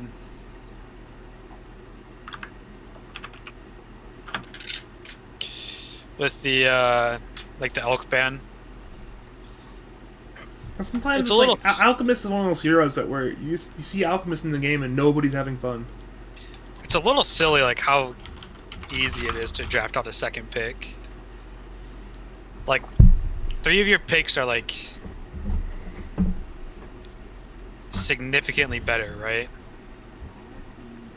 There's like 5 important picks, and Radiant has like the 4th and 5th best pick, with first pick into pick 18. But like pick 8, pick 15, and pick 24 are just like significantly better, and they just have all of them. I'm Like, excited. dude, just give Rubik again, huh? Yeah, they banned Undying this time, so I guess there will be no Aurora Undying to play some, like, I don't know, save support or Lion or something. I think if you wanted to ban a hero from the last game, that was a problem. I don't think the Undying was it. Yeah, that maybe Undying they was feel otherwise. for the ride. We could say they're incorrect about it, but maybe they were thinking, you know what, this Undying hero, this tanky strength hero, puts down Tombstone. I don't know. I'm trying to, like, say it from their perspective, but it's hard. I mean, if the Funny Zone has like that, they pick Tide here. But I don't know if they got it like that. And I feel like Grim into Rubik is not like a very great pick because your ulti is like your least important skill. And Rubik kind of fixes all the issues your hero has. Alright, that is the Aurora save support, so we'll be seeing that Oracle. Yeah, this hero also slaps on Grim. Ooh, I love it. I'm not sure if his pick is optimal, but this is what you love to see. This is one of Beast of US East's best heroes. I'm excited. He's tiny. Yeah, he gives some It's good fun. stats with it. He's But like, the only time I've seen them have success is with Rubik also. Like Rubik Tiny Lane. There's like other shit like Coddle. Shaman is like C tier with Tiny. But like they don't really have like the most important combination. Which is like the extra 200 damage. They could also put this Grimstroke 5, but then... Oh yeah, that's what it's I don't gonna know be, how much right? Yeah. Isn't this kind of like a Homeboy's like level 25 hero or whatever? Or is he the Lich guy? He plays a lot of Lich. Or the boss? I think both of these supports play Grimstroke, so they might be CB. flexing it. Oh, yeah. Yeah. Well, they're both like 5 players Mhm. ish. I don't know any other team who has 2 5 players as supports. When's the last time you played 5? I played 14 ranked games of 5, so I could get my number, and then never queue again. never queue again, or never queue until you lose your number again. Nah, I probably still won't queue. I'm too lazy. I just wanted to see what it was after the update. It's like 450, right? Around that, yeah. Gee, I can check this. Here on my friends list. Never mind, no I can't. We're in the lobby. Whatever. I think I can check it though. It's 460. Did you like party queue to get 7k or how? Just naturally gifted. No, I bought assure my you, account. we would not have matches if he party queued with his friends. He could include like low more gamers. It's not enough. Nah, I just solo queued and spammed Bane. Dude, didn't you have like 1 or 2 duo queue games with Snow, or is it not that? No. Or was that unranked? The only duo queues I've had, I think I duo queued with DOS for 2 games. And probably way back when I was a Legend gamer. Either way, though, Duo queued, speaking of Dota 2 on the screen, you got Spirit Breaker once again for CB, so it will be a 5 Grim as expected. That's gonna be a rough lane. Yeah, I was gonna say they're gonna get tossed by like a lot of shit. There's a lot of carries still available. A lot of carries have been banned, obviously. I mean, Morph, Ursa, Troll, Jug, Alk, all banned. But there's still more carries available. If you're Funny Zone, you see the enemy offlane. Do you just consider picking a safe laner right here, right now? You're gonna try to wait and make them, like if they wanna, with last pick, you need to make sure they don't get both core matchups. So it's unfortunately like not an option. If you had Troll available, you could go Oracle Troll here. That'd be like your only conceiving thing, but yeah, they have to show their offlane here. Because you can't just give away both carry matchup and mid matchup. Alright, Which we is have why it's like Timbersaw. strange. Feels like a relatively good lane to play Timber. I mean, we're talking Timber, Rubik into Grimstroke +1. At this point, if you're 5 dudes, you have to probably think about carries, because you see the matchup. You know what you're laning into. A lot of carries are banned, though. Like, Artorius, what would you be thinking right now if you were picking a carry for 5 dudes? Well, the immediate thought would be Ursa if it isn't banned, but I feel like that's a bait, because you would probably just get murdered by the damage from, like, Rubik. It's a pretty good Weaver game if this guy has that hero in his arsenal, but Grimstroke like isn't super scared of Timbersaw lanes because all of his damage comes in like kills, right? And Timbersaw likes playing against shit like other 5s like Lich and shit like that, where they can't really kill you with their spells, they just keep whittling you. But Grim, both of his spell, like all, like his level 4 is killing, his level 2 advantage is killing, and so like there's a lot of okay stuff to pick with it. They chose fucking Puck. Yo, so they're just gonna pick Void Spirit here, and they're gonna kill Puck 25 times. I was gonna say, there's a lot of options here for Funny Zone. They have a lot. I mean, basically no mids are banned here, so they've got options. And Void Spirit's the obvious one. So, and Kordak certainly plays a very mean Void Spirit. We have seen it multiple times this last season. He's one of the better Void Spirit players in the entire league. So this feels like a very obvious pick, unless they just don't want the hero. Maybe he's scared enough of the Grim. Joke's on you, it's Spirit Breaker 5, Puck 4, and Grimstroke mid. That sounds terrible. This Xeriscape guy's just a fucking boss when it comes to calling picks, huh? Yeah, if it makes you feel any worse, you would not have been alone predicting that one. That was certainly a very obvious pick for Funny Zone. I got the Storm and the Quap last time. I will give you credit for that one. That was impressive. This one though is I remember the first time I played against Void Spirit as Puck, I was like breaking my keyboard practically. It was like the worst experience of my life. I was like, why am I playing Dotas? This isn't fun. What do I do? You think it's bad, right? But then when you go, like when you're playing Void Spirit and you decide to go on Puck, there is quite literally nothing the thing can do against you. Yeah, that's literally, after that game, I picked up Void Spirit the game afterwards. I played Void Spirit for like the next 8 games in a row. Like, I was like, yeah, I play Void Spirit now, sure, let's do it. Yeah, it's pretty boss. And they're deciding to give their carry the last pick, which I like the matchup. But it's not, like there's nothing like obvious, right? They're gonna pick some like safe carry here. And just kind of let Void Spirit Timbersaw do everything. I feel like it's gonna be hard though, as well, because like there's been so many carries banned. Yeah, a lot of, I mean, we saw 4 more carries banned. They're still Terrorblade if they want Terrorblade again. Like, oh, I hear it can get banned. The King of Wraiths, the King of Skeletons, the man that holds 2 different titles, so. Certainly safe carry. They have a fast pick. This is also terrible. Battle of Royalty. It is the Battle of Royalty. Monkey on Wraith. I like this Funny Zone draft. Monkey pick? Is this guy a good monkey player? Do you guys know? Burke? Yeah, he's a pretty good monkey player. Because like you have to be a good monkey player to get anything out of this game. Because you have like 3 different things that hunt you in trees. You have like the Oracle Q, which is just gonna press on you in lanes, and you're like, "Fuck, I'm gonna die." The Void Spirit is really good at catching you because it'll show like the damage when he ultis the trees. And obviously Timbersaw is good.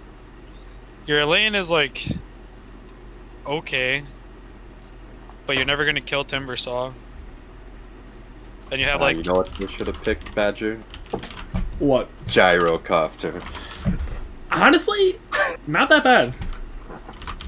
It's pretty fucking bad. Okay. There are at least a few more. I mean, how many carries are banned, right? Most of the carries are banned. You gotta pick something, you know what I mean? Split damage. I'll die on that hill. I will die on the gyro here. I don't care. Either way, though, ladies and gentlemen, probably just gentlemen, but either way, we are coming in to Game 3 of the play-in series between 5 average dudes and the Funny Zone. 5 dudes, they won Game 1 on forfeit. Game 2, Funny Zone won in a very back-and-forth game where they had all what they needed to win the game.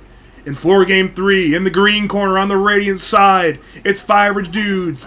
In the black corner on the Dire, we had the Funny Zone. Here we go. It's all or nothing. All chips all around the table. You know, I'm actually really surprised the last pick was an anti-mage there. For the old Radiant team. Now that I like sat there and thought about it, pretty boss AM game. I think eventually, but I think it's hard to get your game going as anti-mage's game. It's a relatively rough lane into then used by Manta fast, right? Got real fast Manta. Look, you just drain all the Timbersaw's mana. He can't actually hurt you. Ooh, Shrek. Yeah, he broke the 4-man smoke. There is a charge, though. They will look for this man. There's an orb in from Puck. but there's not enough Dire follow-up. Oh with god, the this 4-man... oh, they're doing so much damage to Shrek now. He'll go down, but so does CB. It's a 1-for-1 trade so far. They're looking for more. They're looking for Smiley. Now they go to the low ground, looking for Aurora perhaps, but they're running out of stuns and whatnot. However, The problem Curious... with Inkswell is 30-second cooldown level 1. He has it again in just 8 more seconds for this room fight if they keep fighting. Looks like Boundless Funny strike Zone. is a lower CD. Looks like Funny Zone are not in the area anymore. Looks like they'll grab no runes, it appears. Yeah, Aurora tried to get the one against PMA, but unless somehow Smiley gets this rune over here, should be all 4 runes. Yeah, it will be all 4 runes. 4 or 5 dudes. You know, I wonder if the Oracle had his hands on his keyboard there, like when the shit started. Because he was like close, and then he was like late to it. So I don't know if he like just ran away, and then like was like, wait, we're not gonna lose this, or what the case was. But now you have like Wraith King with the stun that he didn't actually use. But I mean, it, like they only counteracts popped the smoke on like 2 heroes initially, so they might have misjudged how many heroes were there. Might be it. Hard to tell sometimes. Dude, watching the little tiny with the tree still fucking makes me laugh. It's always fun to watch. Like, I know it's been in the game for like 3 years or whatever. You know, But it's still you never get funny. older. It's always It's a fun still the interaction. funniest shit. We're seeing a lot of creep manipulation. I mean, obviously Baboon grabbing it on Rubik, and we're seeing CB grab it on Spiritbreaker. Both force content to simply take a wave. It's a bit of a weird drag from you, just drag it back to here if you have Boots of Speed. We're seeing Doesn't this not even like reset lane because they have like, you know? should affect Smiley did a equilibrium pretty somewhat. job of, like those creeps to the range creep. Yeah, so it's like he's gonna lose the 2 creeps or whatever, but like the lane is still fine, like placement wise, right? Yeah, I guess if Tiny didn't pick up a tree, it would have denied that whole radiant wave. What a noob. Apparently, the anger is useless here for Puck. Puck actually doing pretty alright in terms of CS, but still, Puck's taking a lot of damage so far in this laning phase. Puck is like really close to dying. Yeah, multiple times in the lane. I mean, Neff's trying his hardest to just stay active on this Puck, but there's only so much you can do sometimes. Where have you heard this guy called Neff? A Notorious told me to do that, I think. Either Yeah, I Notorious think, or the guy asked- somebody from either him or CB, one of the 2 players, told me to do that. They were like, hey, it's also a mouthful. Either way, though. We're seeing bottom lane, a bit of action going on there. PMA does have the Jingu, but only 1 stack left, so it's probably time to stop the fighting. Probably just wants to save it for a Boundless. Probably go for the range creep blast. Yeah, he'll go for the range creep blasted. He's a carry player. He needs the range creeps, damn it. Dota truly is a game of range creeps, so it's correct decision. Either way, there was a toss on top lane onto the Wraith King, but now they're trying to turn there. CB is there. Charge was on cooldown though, so no plays. No kills just yet. Needed some bashes, and he's not skilled bash, so alas, no chance on that one. I'm surprised Timber didn't take chain. Me too, actually. I thought this was like Ursa, where you just try to kill the monkey every time. They have not succeeded in that front so far. Actually, it's an Inkswall. They know he has no chain. It will get cancelled by the lift of Baboon. So good play once again from Rubik, saving his Shrek to Green Knight on Timber, so... Yeah, this Shrek guy needs a lot of bailing out. If one man can do it, it's this Rubik, so it's a good play over there. And middle lane, Puck! Oh, the creep didn't die. Yeah, Puck's just sad. Puck is a sad, sad Puck. Actually, Baboon might decide bottom lane. Down the strike is there. Jingu is popping. They need 1 more hit, and it will be there from PMA. Obviously, over Venom, good bit of slow there. With that, all of the everything from the Notorious Grimstroke. Had that good old Stroke of Fate, had that good old Inkswell. Wasn't enough slow to easily kill up Baboon on Rubik. And now we're seeing CB secure the rune for his Puck. Problem is, Puck has no bottle. There's a charge there on Void Spirit, but Baboon is there. Fade Bolt is there. They will taunt up Spiritbreaker, but nobody should die unless it is... No, this Spiritbreaker should die. very Oh, low. Puck's gonna die. Both of them might just die here. Phase shift is there. Down goes Void Spirit. Down goes Puck as well, and down goes Rubik. 3 dead in the mid lane. CB, the lone survivor. So I guess that rotation, worth his time. Got a lot of experience for that one. I feel like he didn't get like 160 damage shield. I feel like it died to one fucking Puck click. It was a double damage rune on Puck. That's why. So that's 140. Yeah. And Void Spirit has like 5 armor. I'm not doing this math. It is too late for this math. Not adding up. Either way, though, we're seeing some rune engagements. Artorius actually grabs the rune from Shrek with the Inkswell, so good play by him. Shrek looking for a counter kill, but there's simply a TP from Artorius, and CB's even here for good measure, just to bash up Spirit Breaker. I mean, bash up the Timbersaw. Top lane, though, they recognize CB's been gone from the lane for, I don't know, like 2 minutes now, so it's... They are trying to do some damage. Skeletons were popped. There's a good Tiny. Oh my god, he killed... That's a huge play from the Tiny. It's after the Skeletons are popped as well, so now he has no Skeleton charges when he respawned. That's a huge play from the Beast of US East. What the fuck just happened? I told you, man. This man's tiny. It's legits. It is too legits.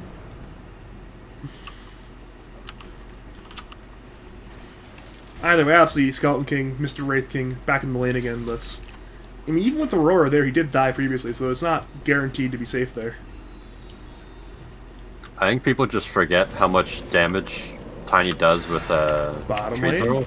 They're looking for Shrek. Boundless Strike is there. Chain, actually not cancelled in time, so Shrek's simply walking away. In middle lane, as it happened, Puck did die. Void Spirit was hasted. Baboon did rotate. Coil was used, but... he was not saved. Indeed what it was. Oh, and Smiley's on the Midas trap. Oh god. Either way, though, bottom, once again, Shrek being gone on. Once again, barely escaping. Boundless Strike was there in 1. Will use Boundless Strike on creeps. Did not. Oh, Aurora died top lane. This Tiny player. The Beast of US East, man. He's just putting this team in the game. As Bulljack said, Beast has to take over this game or it's GG. Currently, he's taking over this game. Leader in last hits, leader in net worth, leader in kills, and this man is just... he's taking over the game. You'd love to see it, and they want him now. Void Spirit is there. Koryak has rotated. They're TPing in Aurora as well, so they will kill him. They will try to slow down this man's game, and that death will certainly help. CB is there, but that dive is not going to be successful. They will root him up there, but... oh, they see Puck. Nice. yeah, Puck... actually, I don't think Puck's barely not showing Oh, there. they walked over a ward. Oh, never mind. Puck was definitely showing then. Yeah. Yeah, what a boss. I would have just murdered my mid player there. That's awesome. What god gamers. Either way, though, I mean, that's good play there from Funny Zone just to get that kill on the Tiny, obviously. Very important for their game state to slow this man down, slow down his blink and echo timing, prevent him from killing your heroes. Middle lane, there's a taunt there onto peripheral from the Astral Remnants. However, with the orb away, though, Puck will be fine. Top lane, they once again dive Aurora, and this time, with the 3v1 dive, it was a very easy dive. I mean, the issue here is, like, Shrek can just kind of boss up on the bottom lane. And Koryak is going to have a bunch of killing opportunities because he's going to have rune control for the rest of the match. And so it's like, whenever Koryak kind of decides, this Monkey King just can't be bottom. Which is neat. PMA barely escaping on that one. Nearly died. Had Shrek have Quelling Bladed the right tree, then PMA would be dead right now, but alas, did not go for that play. In middle lane, sad day for Puck. Puck taking a lot of damage here. There's another Astral Step from Void Spirit if he wants to go in further, but he's not overstating his welcome and dying here. We're seeing both teams kind of mirror the movements. Radiant half-headed to the top lane, Dire headed to the bottom lane, both looking to apply some pressure, take a tier 1 tower. Radiant have done it. Dire, not just yet. And the Beast has arrived, but he will need help. And the help will be in the form of CB, who is charging up Shrek. However, there will be a root from Aurora onto CB, so he's rooted for a very, very long time. Timber, throw on some damage. And as that happened, Koryak actually solo killed Puck under tower. Huge kill from Koryak, and I guess nothing's happening bottom. Artorius is there with the Ink Swallow, the charge from CB, and he will try to kill Void Spirit. Void Spirit will dissimulate over this cliff, does have Astral Step in 5, but the charge was cancelled bottom lane by Baboon, so nothing will happen there. I am missing so much action right now, trying to catch all this action. The biggest issue with this game is like in middle lane, Korak once again goes into the Astral Step and will kill Artorius. It's everywhere. The kills are literally everywhere. My lord, and bottom lane, they kill Trek as well with the Tiny. It's literally my god. These kill attempts are everywhere across the map right now. Huh. I'm not really sure how Timbersaw's so poor, actually. It was a relatively rough lane for him. Maybe more rough than it should have been, but there is now a charge bottom on Aurora. Tiny actually has the mana with the soul ring, so there should be a kill. Timbersaw's TP. My good lift again from Rubik. Oh, he might just be dead. Combo onto Void Spirit. Void Spirit's very low. Void Spirit will not be dead.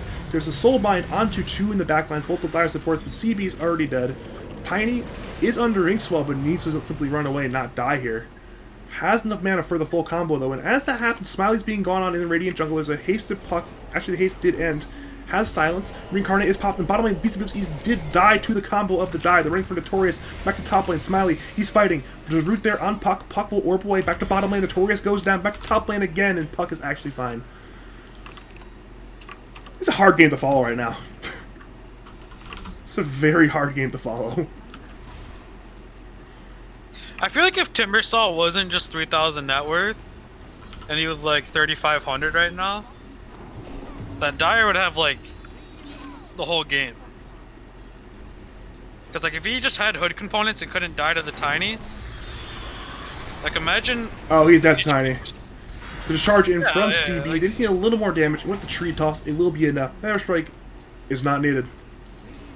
So like imagine if he's had hood on him for the last, 2 minutes.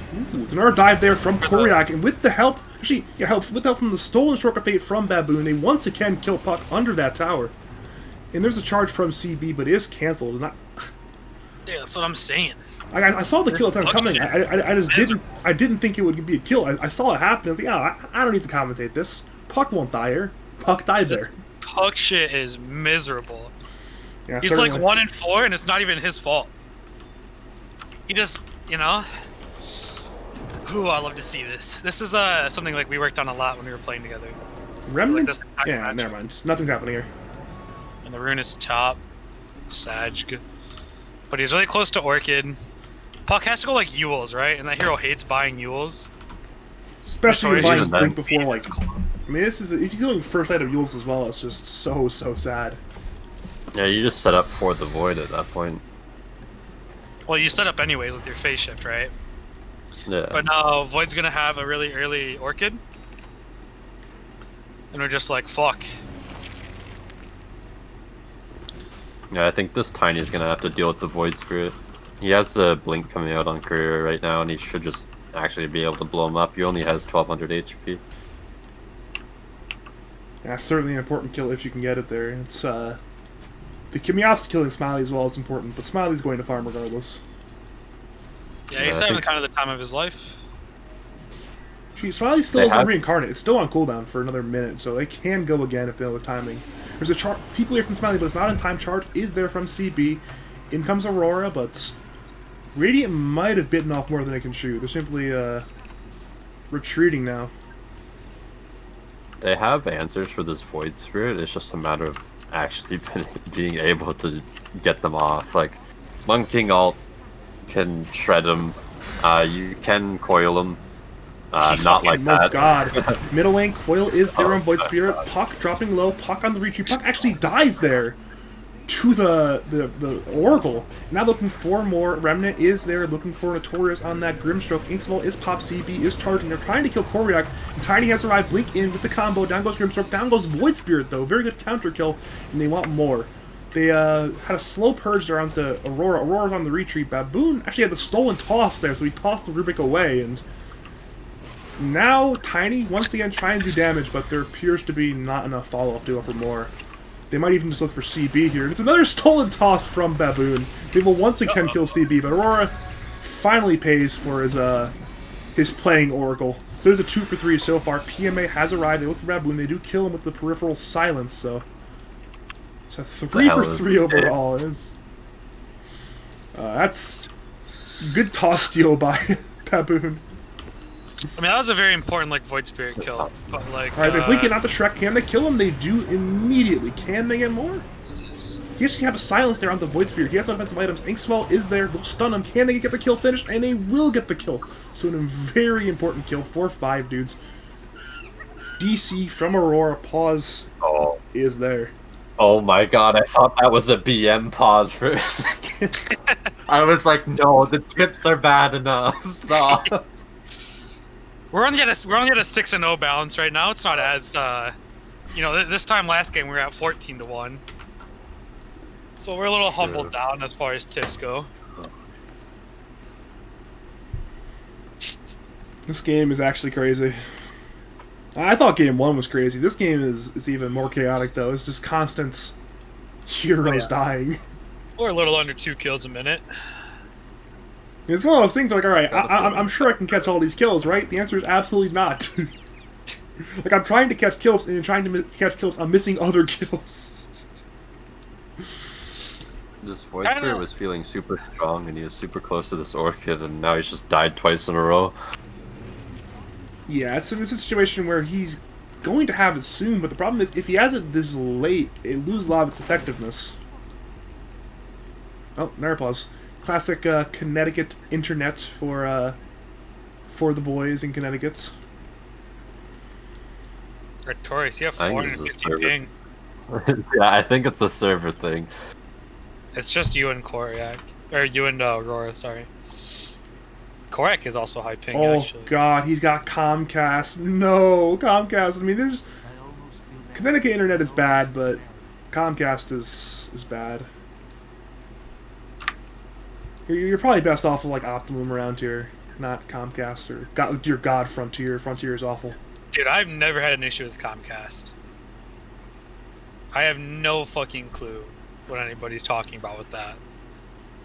Like the only issue I have is like twice a year at like 4 a.m. they'll like turn internet off for half an hour to like update shit. That's the craziest thing. So it's so funny to me when people talk about like Comcast internet being shit. Because like the only thing that's bad is like the payment of it.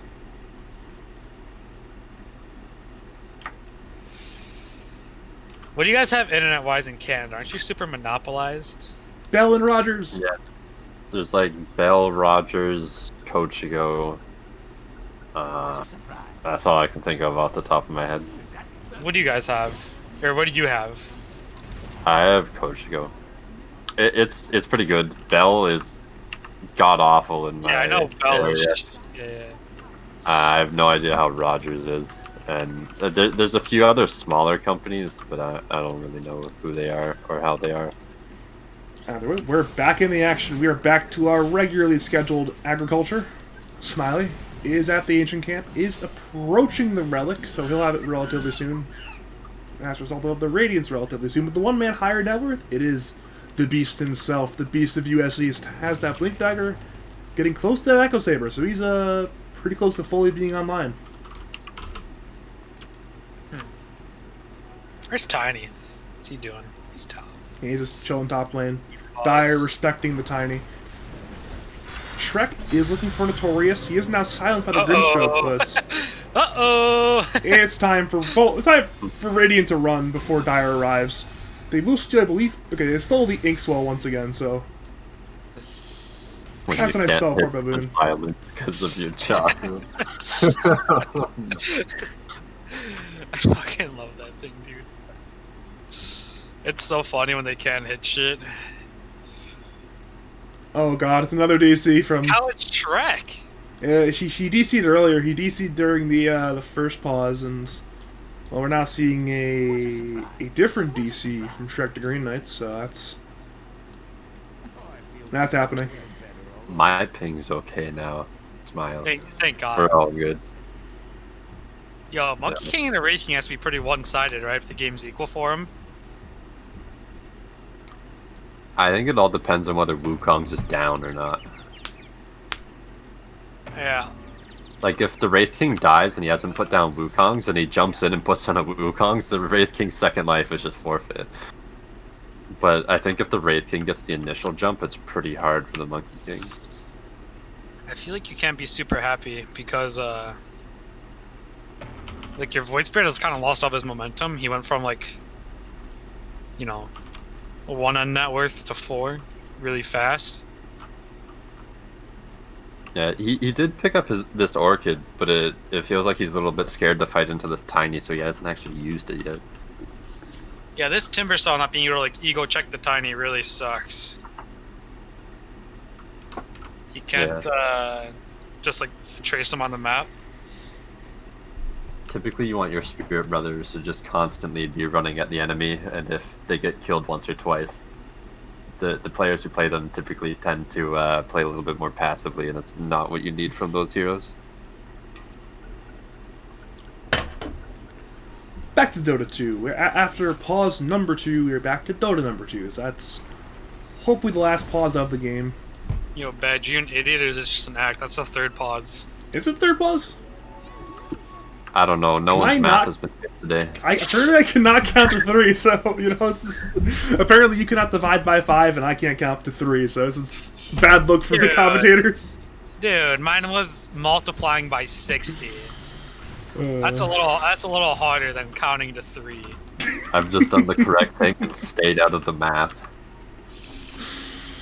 Either way, we are resuming. We are back. Action is here. We're gonna choose the old mid lane battle. Yeah, heroes are arriving, so perhaps something will happen there. Dire, they actually are relatively S5. I would expect Smiley to head back to the tri-camp again and just finish that relic at the very least, if not finish the full Radiance. I don't think you want to be S5 here unless they're grouping up. Okay, Tiny is here. Has the Blink and the Echo, though, so that's time. This is Tiny's probably strongest point of the game, so they need to be very, very wary of the beats of USCs. We're even seeing support heroes. They're itemizing for it. They have fluffy hats and cloaks. It's a sad tale. Sorry, what now? We're seeing sad tale. Well, it's like you want to buy fun items and not fluffy hats. But we're seeing Aurora with literally 2 fluffy hats. Items. What the fuck? Do you not just play support, buy 3 fluffy hats, and be like, dude, look, I have 1700 HP. This is insane. Add up, baby. Maybe I just don't understand the power of It fluffy never hats. happens. If you have like over 1200 HP on a support, you are like having the funnest game of your life. Unless you're against the war, you still die. Not dying to spill damage is quite the unique opportunity in Dota.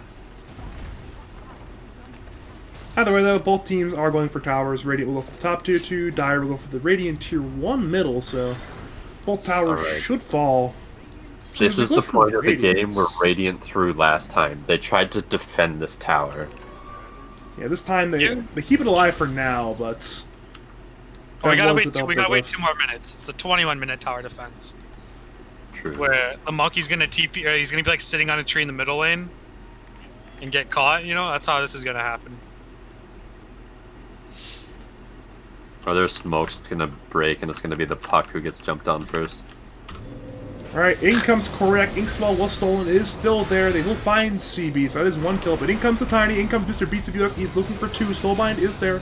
Down goes Baboon. Shrek trying to not die here. Wukong's command is down. They're doing a lot of damage to Koryak. Need a little more damage. Can they kill him? There's a huge ulti there from Aurora, saving up Koryak.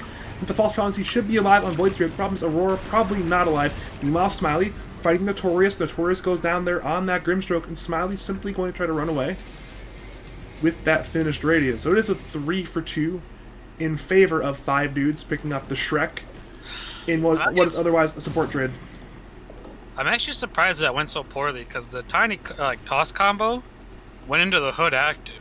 It didn't even, like, you know, almost insta-gib somebody. I think the problem is Wraith King showed up late, and then they were forced to use the Oracle ulti on the Void Spirit because he got gone on. So they never really were able to be aggressive after they went on that Spirit Breaker. I think if Corey just like didn't bitch out, they would have been a lot better. Like, I'm pretty sure that was go kill 5 stuff. Because Monkey ulted and like instantly walked out because he ulted like the corner that Void Spear was on. But maybe if the guy used both of his jumps and I didn't see both of the jumps used, maybe that's the issue. Yeah, I had no idea what the cooldowns were. Either way, another tiny combo actually was somewhat canceled there by this Orchid. They are looking for Beast of US East with the 2-man coil. It's hard to go. Actually, Stolen Coil was used, but it was used on nothing. Mirror Strike is there on Shrek. They have Inksfall stun as well. Wraith King stun is there on CB. Neither team dead just yet. Smiley trying to fight Tiny once again in the backlines. Looking for Korak. Did not find him. Smiley fighting for Tiny. Also fighting for nobody dead just yet. Smiley will pop the Reincarnate. So it's level 2 Reincarnate. It has been popped. In comes Puck. Has jaunted in. There's Soulbind there on 2 of the Dire Heroes, but so far 2 of the Radiant supports have died.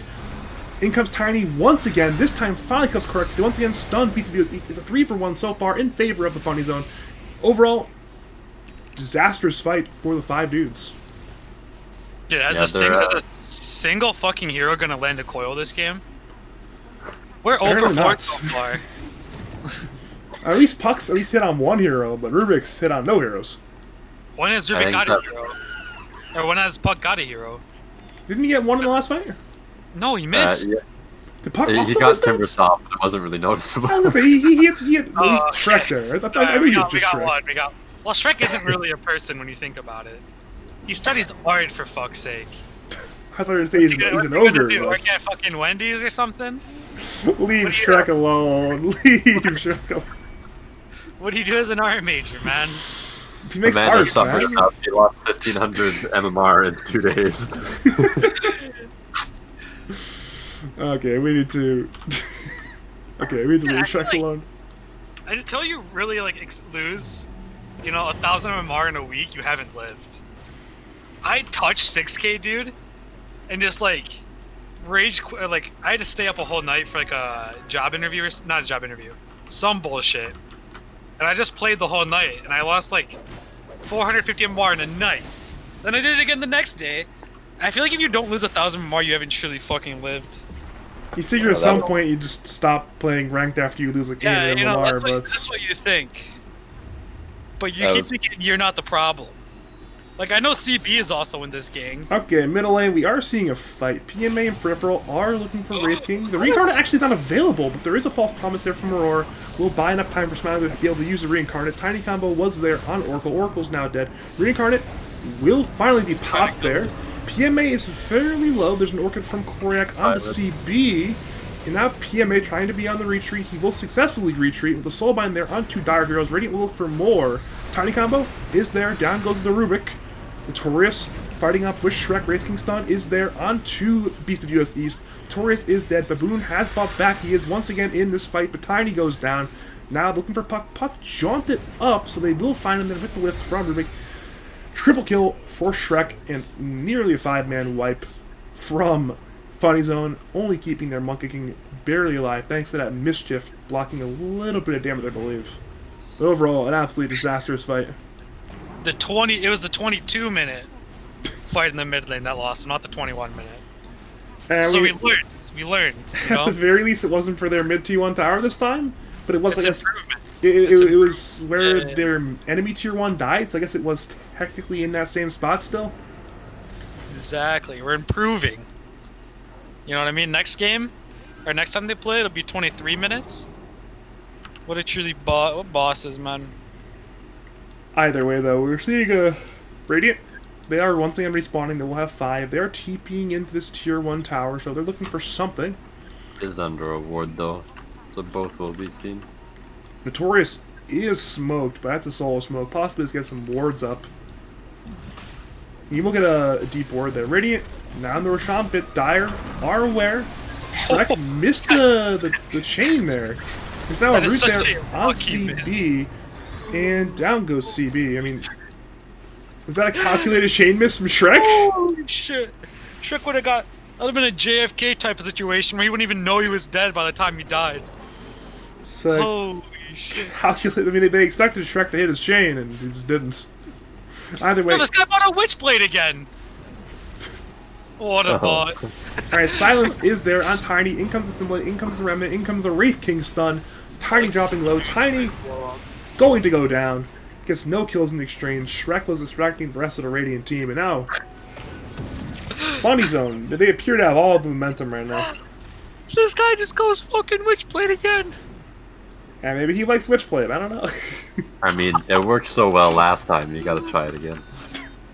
It's like it's the second he buys this item that the game just gets worse for him. Alright, there's a silence there onto Notorious. They're charging with CB onto Void Spirit. The coil actually onto 3. But the problem is a stolen coil once again onto... Or she pucked out to a phase shift. So only hits on the Grimstroke. Grimstroke is now dead. Smiley blinked under tower, tried to find Puck. Puck was able to phase and blink away the other direction. So once again, 2 dead Radiant Heroes in exchange for basically a little bit of mana and HP. So not great. A lot of kills being hemorrhaged. And now Smiley's gonna have like the choice of BKB or like almost full AC. And he kinda has like boss time again, right? Because this Monkey King can't really fight. It's like weird, you know? Because they can like... It's just weird for him, right? What is Shrek doing? He's been tiny comboed in the mid lane. CB is there. CB has Nether Strike, and Shrek is completely alone here, so he might just end up dying. Rest of the Radiant are riding. Inkswell is there. Zeals from Shrek, trying to stay alive there. He's silenced by Puck. Tiny looked for more, did not get it thanks to Rubik, but Shrek does go down. So Space Creation mission resulted in Shrek's death. Timbersaw down for 45 more seconds. I think the Dire definitely should have been taking this Roche. Like, they kept getting picks and then they would just leave and farm. But, like, why do you have 4 wards near the Roche pit if you don't want to take it? Maybe they want to see Radiant Roshan instead? You just not contest it? And say, yes, we know they are in this Roshan pit, we'll just farm bottom lane? I don't know. Well, they can't really contest it when their They have the outpost kind of now. initiator is dead. It's really hard to fight Monkey King 2 when he's in there, because he's gonna have like the 4 clones or whatever. And Puck might hit a coil then. Either way, Aegis goes to the side of PFA on Monkey King. Also, the Roshan not aggroing if you just keep your clones in there is like absolutely the most stupidest fucking thing in the game. Yeah. Yeah, it's not fun. Because it doesn't interaction. even do it slow. It's like 45 seconds with just Maelstrom and Axe. Like it's like you know, 1,200 gold maybe at most you lose for doing that, just sitting there. And it's like it's a 0 skill required thing, right? Because it's not like Huskar who can just do it with Armlet, but he has to like toggle. He can literally like just stand next to Roshan and like finish his fucking food. It's like old Enchantress. You just literally sit with lifesteal. Either way, though, we are seeing Puck has initiated. No coil just yet. Inkswell is there on Tiny. Looked for Smiley, but Smiley actually dodged it. Stolen coil is there on Puck. Smiley is fighting too. Soulbind is onto Smiley, but it's only not latching onto. It's latching onto nobody. Puck coil was there on 2. Rubik is dead. Artorius is dead. So support for support so far. Assimilates there on Puck. Puck dropping low. Puck glowing to not actually go down. In comes Tiny looking for correct. Initiation was there. Wukongs is zoning the backlines in the fight. PMA doing a lot of damage. Smiley dropping low. Reincarnate is popped. Shrek trying to fight the buyback from Puck. PMA dropping low, but it will only be the Aegis. And now Tiny has been orchided. He's going to try to not die here. PMA once again back fighting with Smiley. Tiny went down in the meantime. And Boundless is there from PMA, but he's down on the run. Puck's in the backlines did kill Aurora, and now he's simply dying to the Dire team along with his buddy PMA, and it's a full 5-man wipe for The Funny Witch's Zone. Blade. So there we see God. another great interaction where with Aegis, it instantly spawns a clone when you die, and then it spawns another clone in the respawn time. What a great fucking interaction that is. Is there any here that spawns stuff? Like that? Because like the only other example I can think of is like the lone druid where his bear doesn't die, which is also stupid. That's not a respawn, though. That's like a different interaction. Well, yeah, that's what I mean. Like, it's stupid still, right? But, like, Radiant Burn goes away when the hero's dead. You know what I mean? Like, it's just fucking stupid. Monkey King fuck appears to be core bothering you tonight. Tell us core players where get all the this- Monkey King hurt you. Dude, why do core players get all the stupid interactions? And like, I get the almost cool interaction of being Enchantress and having Glimmer Cape give me like 40 attack speed. You know, and that gets taken away from me. Just be a Chad and buy a Shadow Blade. I would do it. Yeah, but like Shadow Blade, man, it's so much worse. You know, I get no nice things when you play support, right? That's why I switched to 4. Get to play all the fun shit. I don't need to buy wards. Dude, the season I played for, this shit sucked. I thought I was gonna enjoy it. Did not enjoy it. Alright, CB appears to be in a shallow grave right now. Koryak has arrived, and they just completely kill him with the help of 4 heroes. CB, now dead. The shallow grave has turned into a very deep grave. Tips coming out to Koryak and to CB. Simply caught alone there on the Spirit Breaker. Guess it is Space Creation technically. Radiant are farming the Dire Jungle and 2 lanes right now, but... That brings our tip counter to 9-2. Wait, how do you count like self tips? Would that be 10-2 then? Huh. I don't think you count that in the tip counter. The implication is BM tips, and I think tipping your teammate is not bad mannered. So is it -1 then? Like, are we at 8-2? It's just, it is on a different paradigm. You do not count it. That's no fun. When have I ever been fun? We stand at a 9-2 tip counter. Drastically worse than the... I don't even know. I have no idea if that number's even correct, honestly. I have no idea. Oh, it is? You're thinking I'm lying? I believe you, but I'm just surprised you're keeping track of this. Either way, though, Dire, they have smoke. They will find somebody middle, and the question is who? PMA is in the trees. Koryak will be the man who jumps when the time comes, it appears. He gets caught on by the Tiny, though, but there was not an Echo Saber hit in time. It was canceled by the Rubric. Borrow time is there on Void Spirit. We'll keep Koryak alive for a while. Puck is there. Aurora will go down. They're looking for Koryak. Coil actually is onto him. Koryak will go down there. In comes Shrek. Do damage to 3 heroes. And a blink in from Smiley. But PMA is BKB'd and is under that Jingu. It appears to be 2 heroes dead on the Dire. And Radiant can fully retreat away with no casualties. And they might even jump in for more. That Grim E plus BKB, that is a scary looking hero. Yes. Yes, it is. He's just like black, but he's glowing gold, you know? Now all we need is Bloodlust and Giant's Ring. Dear God. No, the size of it doesn't even matter. It's just like the colors, you know? It's spooky. It'd be better if he just didn't skill his ult on Tiny. He's just super small.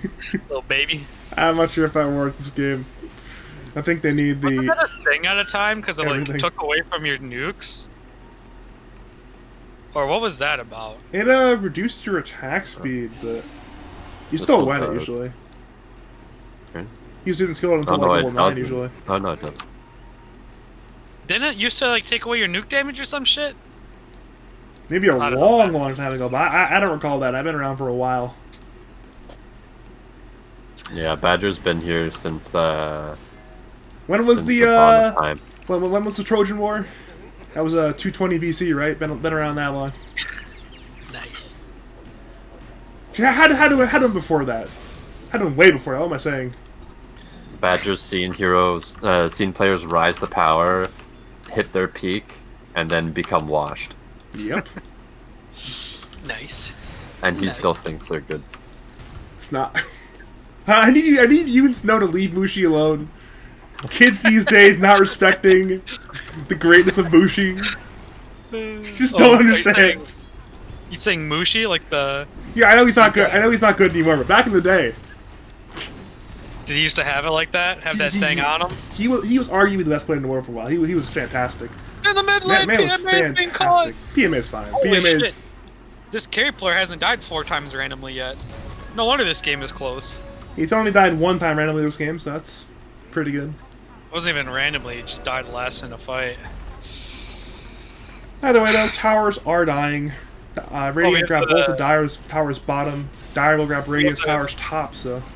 You have the cool Red King thing with the enchanted quiver where he always crits with the quiver damage.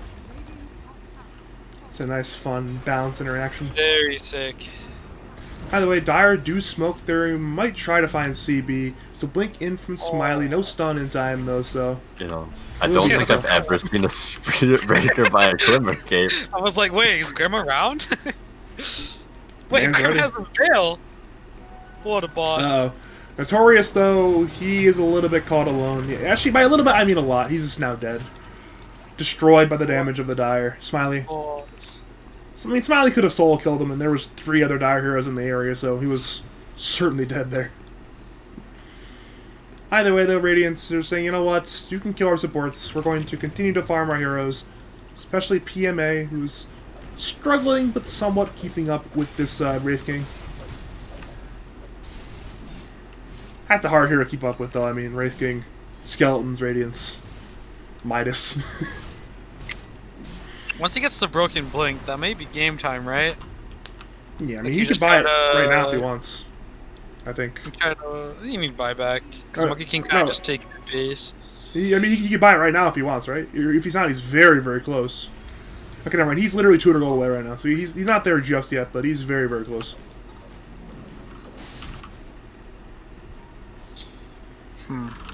Radiant definitely need to be careful though. They have one 10-second BKB on Dire and 2 9-second BKBs. It's gonna be a rough fight. Oh, what is CB up to? CB's just TPing away from his team. You know, it's time to push out the lanes, tank the gank per se. I guess in this case, there's no gank to be. There's no gank to be tanked. You The really gank is don't elsewhere. want your Spirit Breaker going first. Like, you don't want to be the first hero in. You want to, like, start with Tiny and let Spirit Breaker charge one of these support heroes. Because otherwise he's going to charge, like, a Wraith King or a Timber Saw. And he's just going to have to run away. And that's not very good for your team's positioning. Oh, here we go again. It is the 5-man gank from the funny zone. They will try to find something. They might just run into Puck here. Puck, not the easiest jump in the world. There's a dust being popped by Shrek. Korek goes in, finds Notorious. Notorious already dropping low, but Shrek taking a lot of damage. So is Baboon. Baboon goes down. Bounce actually does nothing thanks to the BKBs. Wukong's command is there. Doing a lot of damage. Down goes Notorious. Down goes Koryak, and Shrek goes down as well. PMA. He's finally online. This man is massive. That's 4 kills for 5 dudes. And Notorious even bought back there, so they might just try to force it as 5. That can't feel good. You just lose an entire fight and your Wraith King isn't even in it. Yeah, they went, that's kind of the issue with, like, the double leaping stuff. And now with, like, the lack of buybacks, they're gonna lose a lot here. And they get the tower. They're headed for the racks. The racks taking a lot of damage, which is how much will 5 dudes force? Could they even force Throne here? No, but He's they can going go to goes in looking for Aurora, but he actually missed the toss. So he might just end up dying here to dead. Smiley. His BKB is still on cooldown, and Smiley just hitting him. So that's a very rough misplay there from Beast of US East. Overextending under those tier 4 towers. Now Smiley is fighting. Blinks in on PMA. PMA has no BKB up either. It's on cooldown for 5 more seconds. Can Smiley kill him? The answer is yes. That's huge for Dire. They thread the needle right there. I mean, this is a disaster. CB goes down as well. Neff's on the run on that Puck, but okay, he escapes successfully. But that is an utter and complete disaster for 5 dudes. That's 3 heroes dead that should not be dead. There should be 2 racks. Instead, they got 1 racks. Is this the old pub run up top, or what is this? Oh, the old pub hit Roshan. Alright. He probably has to give this to Void, right? There's no way you can take it on the old king. Yeah, I mean, he has a buyback, Void Spirit, no buyback, so I think you have to do it that way. And also the fact that are you really gonna kill Wraith King 3 times? And if he is dying twice, then that means the entire rest of the Dire are dead. So Yeah, have the AFAD stuff. That'll be great. Why does Notorious not have a TP again? What a boss. Didn't we go through this last game? This him sitting in the trees, way No, away he's from the sending action. No He's TP. sending his courier out and doesn't have the TP on it. Oh Look here. my lord, he doesn't have a TP on it. What are you doing, Notorious? This one might actually lose him his game because he doesn't have a global spell. He This doesn't even is- realize. Oh wait, Wait, he just realized? Courier stopped. It's going. He just- oh oh, wait, wait, it's no. forward. He didn't realize. Oh lord. I mean, I guess it's not gonna like super cost him Oh, he's shoveling the TP. No, wait, who shoveled? Oracle shoveled. This is so... Maybe he'll bring his courier to the enemy fountain to get it? Is That would be a possible? boss move. Yeah, you can. Look, he's gonna recognize right now. Okay. No, it's going backwards! No. Artorius, what are you doing? What a boss. Oh my god, I'm gonna die for this. He's just gonna run into the Going to race. die for this. He's becoming a little snack. He shows to the Oracle Okay, courier. he got... Oh. Oh, he didn't get the courier, son of damage! Oh, this is the worst minute of Artorius' life right here. This is the disaster. Like, this man is like the tragic protagonist of our tale right now. It's the man who just does not know how to have a teepee. Huh. Either way, though, Artorius is dead. Dire do have the Aegis on Koryak for another 3.5 minutes, so it just might be time to go and just force something. The hero is dead. Monkey King bought out again. If he dies, there's no buyback. But Scotty makes him significantly stronger. So like I am actually okay with what he does here. Because like with Scotty, their team cannot fight ring at all. Without Scotty, if they think they can burst you, they can go kill you. But like now if they try that, and you even have like 2% health, you're gonna like legitimately get a rampage from your fucking Scotty shit. Okay, Dire, they have taken the tier 2 middle. Artorius on Grimstroke is dead for 1.5 minutes. They have the Aegis, they have the Reincarnate, Smiley goes in, so does Correct. Bissell is there on Beast of US East, but he will pop the BKB, and will simply walk away. Puck Coil helping on the retreat, so that is a BKB exchange and a Coil exchange for Dire to just not get a kill, so... Gee, the glyph was early there. It actually, yeah, it's not gonna kill the wave. But it appears to not matter. They do have to relax though because of their top lane issues. Yeah, it's they're even hitting the range racks there at that siege unit, so it's... It won't be enough damage though. Koryak is there to keep it alive. He's But not killing the cards. Koryak's top lane, in comes CB looking for Shrek, in goes Tiny, in goes Puck looking for Aurora. They actually don't get him. Stolen Coil is there on 2-2. The bounce strike still onto Aurora. Aurora's still alive. BCBOS East dropping low. BCBOS East goes down. This trade is for the Oracle though. It's a 1-for-1 so far, and not a great 1-for-1. If they fight after, they're gonna get crushed. And now in comes Smiley, finds the Puck, but Puck is Glimmer Caped. Puck is alive, but they're still chasing. Remnant is there. It's on PMA. PMA, does he have buyback? He does not have buyback. He's trying to fight with no Wukongs. In comes CB. The Airstrike is there, trying to kill somebody. Down goes Shrek. PMA still on the run. They need to save him though. Koryak is low, Artorius is low, down goes Artorius, PMA, they need one more hit, down goes PMA, he has no buyback, CB, he bought back, he's trying to fight, but this fight, it might just be futile. Coil is on 2, and that actually might just be enough to save this game for now, but with 3 heroes dead, all having no buyback, Funny Zone may have found their opening. Never mind, their waves are literally not here. Their waves are a disaster. Fair enough. I was surprised Shrek didn't buy back there. I thought, I feel like you can get there fast enough, right? Buyback mid timber chain via chat. Pull it off. That's pretty sick. It's hard to predict that I one, don't even think that works anymore.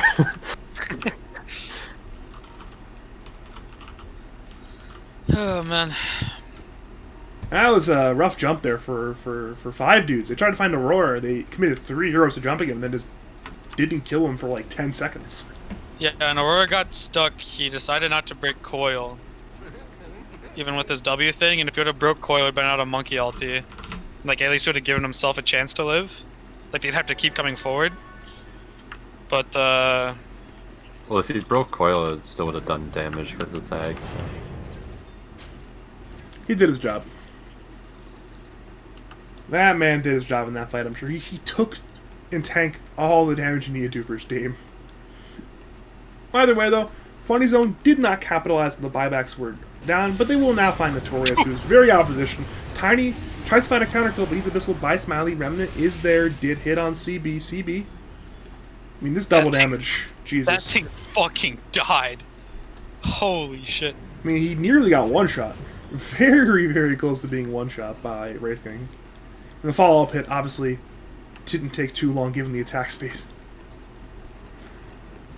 Either way, though, Dire are now on high ground. To win. CB is charging, looking for Oracle. Now, the Punks Man is there. Koryak actually died immediately. So a very, very important kill there. They will find Aurora as well, so it is 2 kills for the 5 dudes. 5 dudes chasing further. They will find Shrek. Silence is there from Puck, trying to kill Timbersaw. Rubik appears to be fully on the retreat. Puck trying to chase that one. Shrek still fighting 3. Yes, she will kill CB though. Aeon Disc was popped on Rubik. Abyssal is there onto Puck. Puck will go. See, Puck's still alive, barely. Tiny trying to fight. Tiny goes down. Shrek still alive. Puck goes down to the Rubik. In comes Koryak. He's brought back, looking for PMA. PMA's under buyback for about 4 more seconds. But in comes Smiley, and he has no escape. It appears. Dust is there, and down goes PMA. He has no buyback. Oh my god. Correct. No buyback. Dude, when I used to just get hammered in cast games, that was the life. Not 1, not 2, not 3, but 4. This is disastrous. Yeah. That's what I've been saying for the last these 5 minutes. Is it's been a disaster pretty much. 5 dudes may have just. I mean, they threw away a huge situation, and now. I mean, this game should be like over. It's just like if they get scared of buybacks. Rubik Lift is there on Grimstroke. I mean, Grimstroke is dead again. Grim Coil has was used by buyback. Puck, but huge. only on 1. It is to no effect. He's bought back. Because kind of the bigger thing is that the Rubik has Q now, and they should go slap middle a little bit to try to get their the game advantage back. But you have to know that Monkey doesn't have buyback, right? If he doesn't buy back to defend the 1 racks, like especially now. Babish just lost his. Yeah, they are. Rubik just lost his A on this. Purifying Flames. That's kind of weird, but it's gonna be okay. If they can if they take top tower, that sets them up really easy to win the game. They're actually retreating. They say, you know what? 4 heroes alive. We got the racks bottom. I guess Coil does. I lost a whole tier 4. Holy shit. Yeah, the other tier 4 is actually somewhat low HP as well, so. I guess losing like Coil being at 60-second CD could have been bad. Either way, though, 5 dudes. They are not dead just yet. They're struggling. They're certainly behind, but they still have the tools to fight potentially. Kind of the most important thing now is that everything has Swift Blink, and they have like Roshan control, right? So it's like really think there's no Roshan. So if the 2 cores have buyback, they can just kind of go try to win. But I guess Void bought back, so they're gonna like not. They're gonna not lose. Is that a phrase? I'm sure it is. They're just gonna slow play it, push it in, get Roshan, because they know it's alive. The enemy team, knows like off timer can be alive, but they don't actually know. Ooh, Tiny's doing an Aghanim Scepter. Interesting. Yeah, that thing doesn't do any damage anymore, by the way. Because it used to use your tree damage, but now it doesn't.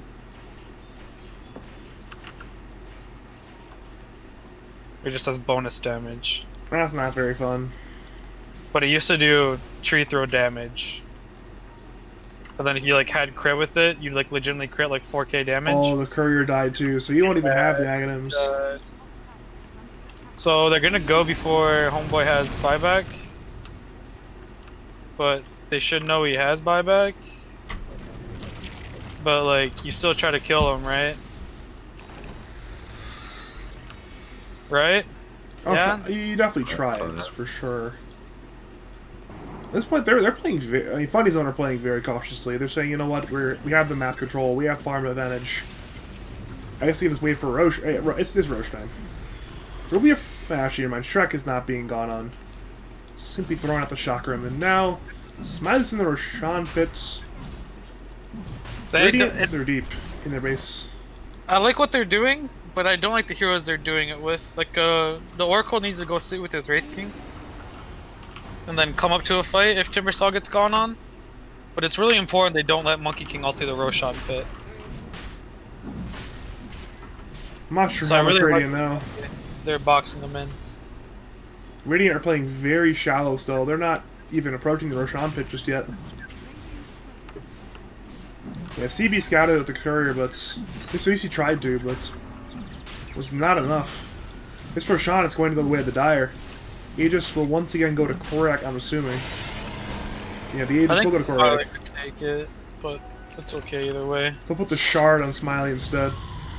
And Shrek is Oh, looking they for caught him. PMA top. They know he's up there, but Yeah, sure. No, he doesn't. Cyril's just that fast? That's crazy. yeah, he's got the Tree Dance cast range down as well, so it's. The flamethrower breaks trees? That's fucking awesome. I mean, it's a flamethrower. Have you have you seen Napalm? First, they gotta kill trees. That's freaking sick. I'd be more surprised if it didn't kill trees. Alright. Well, this monkey guy has buyback now. And you can't buy Rapier on Wraith King like how you usually do to end games. So, huh. Alright, it is go time. They are starting to slow siege middle, they're starting to slow siege top. Heroes are top, siege units are middle. The range racks are barely alive still. And now Smiley is hitting. Still has Reincarnate and the Refresher Shard, so he's in a good position to possibly just die here.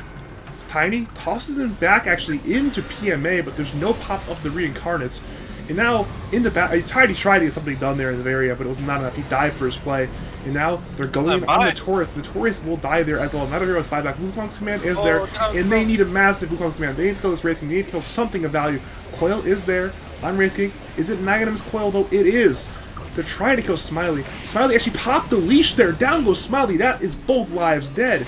And now, Stone Coil was there on PMA. PMA, though, is still alive for now. Shrek doing a lot of damage, but not enough to kill the King of Monkeys.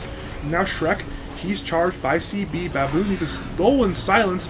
They're trying to kill PMA. CB will go down. He'll buy back. PMA was glimmered by the CB. Spirit Breakers, he's still alive. Puck trying to retreat. Puck will die. But Monkey King is still alive. The problem is, Dire, they brought in reinforcements. Smiley bought back. And now they go on CB once again. Remnant is there. Bounce Strike trying to save him, but it's not enough. It's the lone defender. It's the Monkey King. And that's the Monkey King without Wukong's commands. This should be the game finally. Aurora's gonna die? Nope. They should just finish base and then leave, because neither of their cores have buyback. But maybe you can, like, hit a tier 4 and make them, like, have to stay in base. Which they're gonna choose. Are they actually gonna end? Alright, they're going on PMA. The Orchid is there. Income Smiley has the Abyssal. They will stun him up. PMA does go down. He does have buyback. Will need to use it. He will bought back. Smiley is in the all chat. Aurora is false promise in the fountain. PMA pops the BKB. Has no Wukongs. Has it in just 3 seconds to throne. It's being hit. It's half HP. Wukongs is there. It's everywhere. But the problem is the damage is just too much. In the funny zone, we'll be advancing into playoffs. Nice. I like that. That was a good game. They, They got a lot better game out of their blue player. Their, carry player. But their safe laner had 2, like, thrown away games. He, like, wasn't on the same page. He bought, like, the same items twice.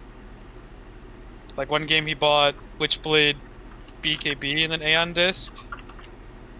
And then the next game he bought Blink, Witchblade, and Aeon Disc. And they made it, like, it's just too defensive. He never gave himself a chance to win.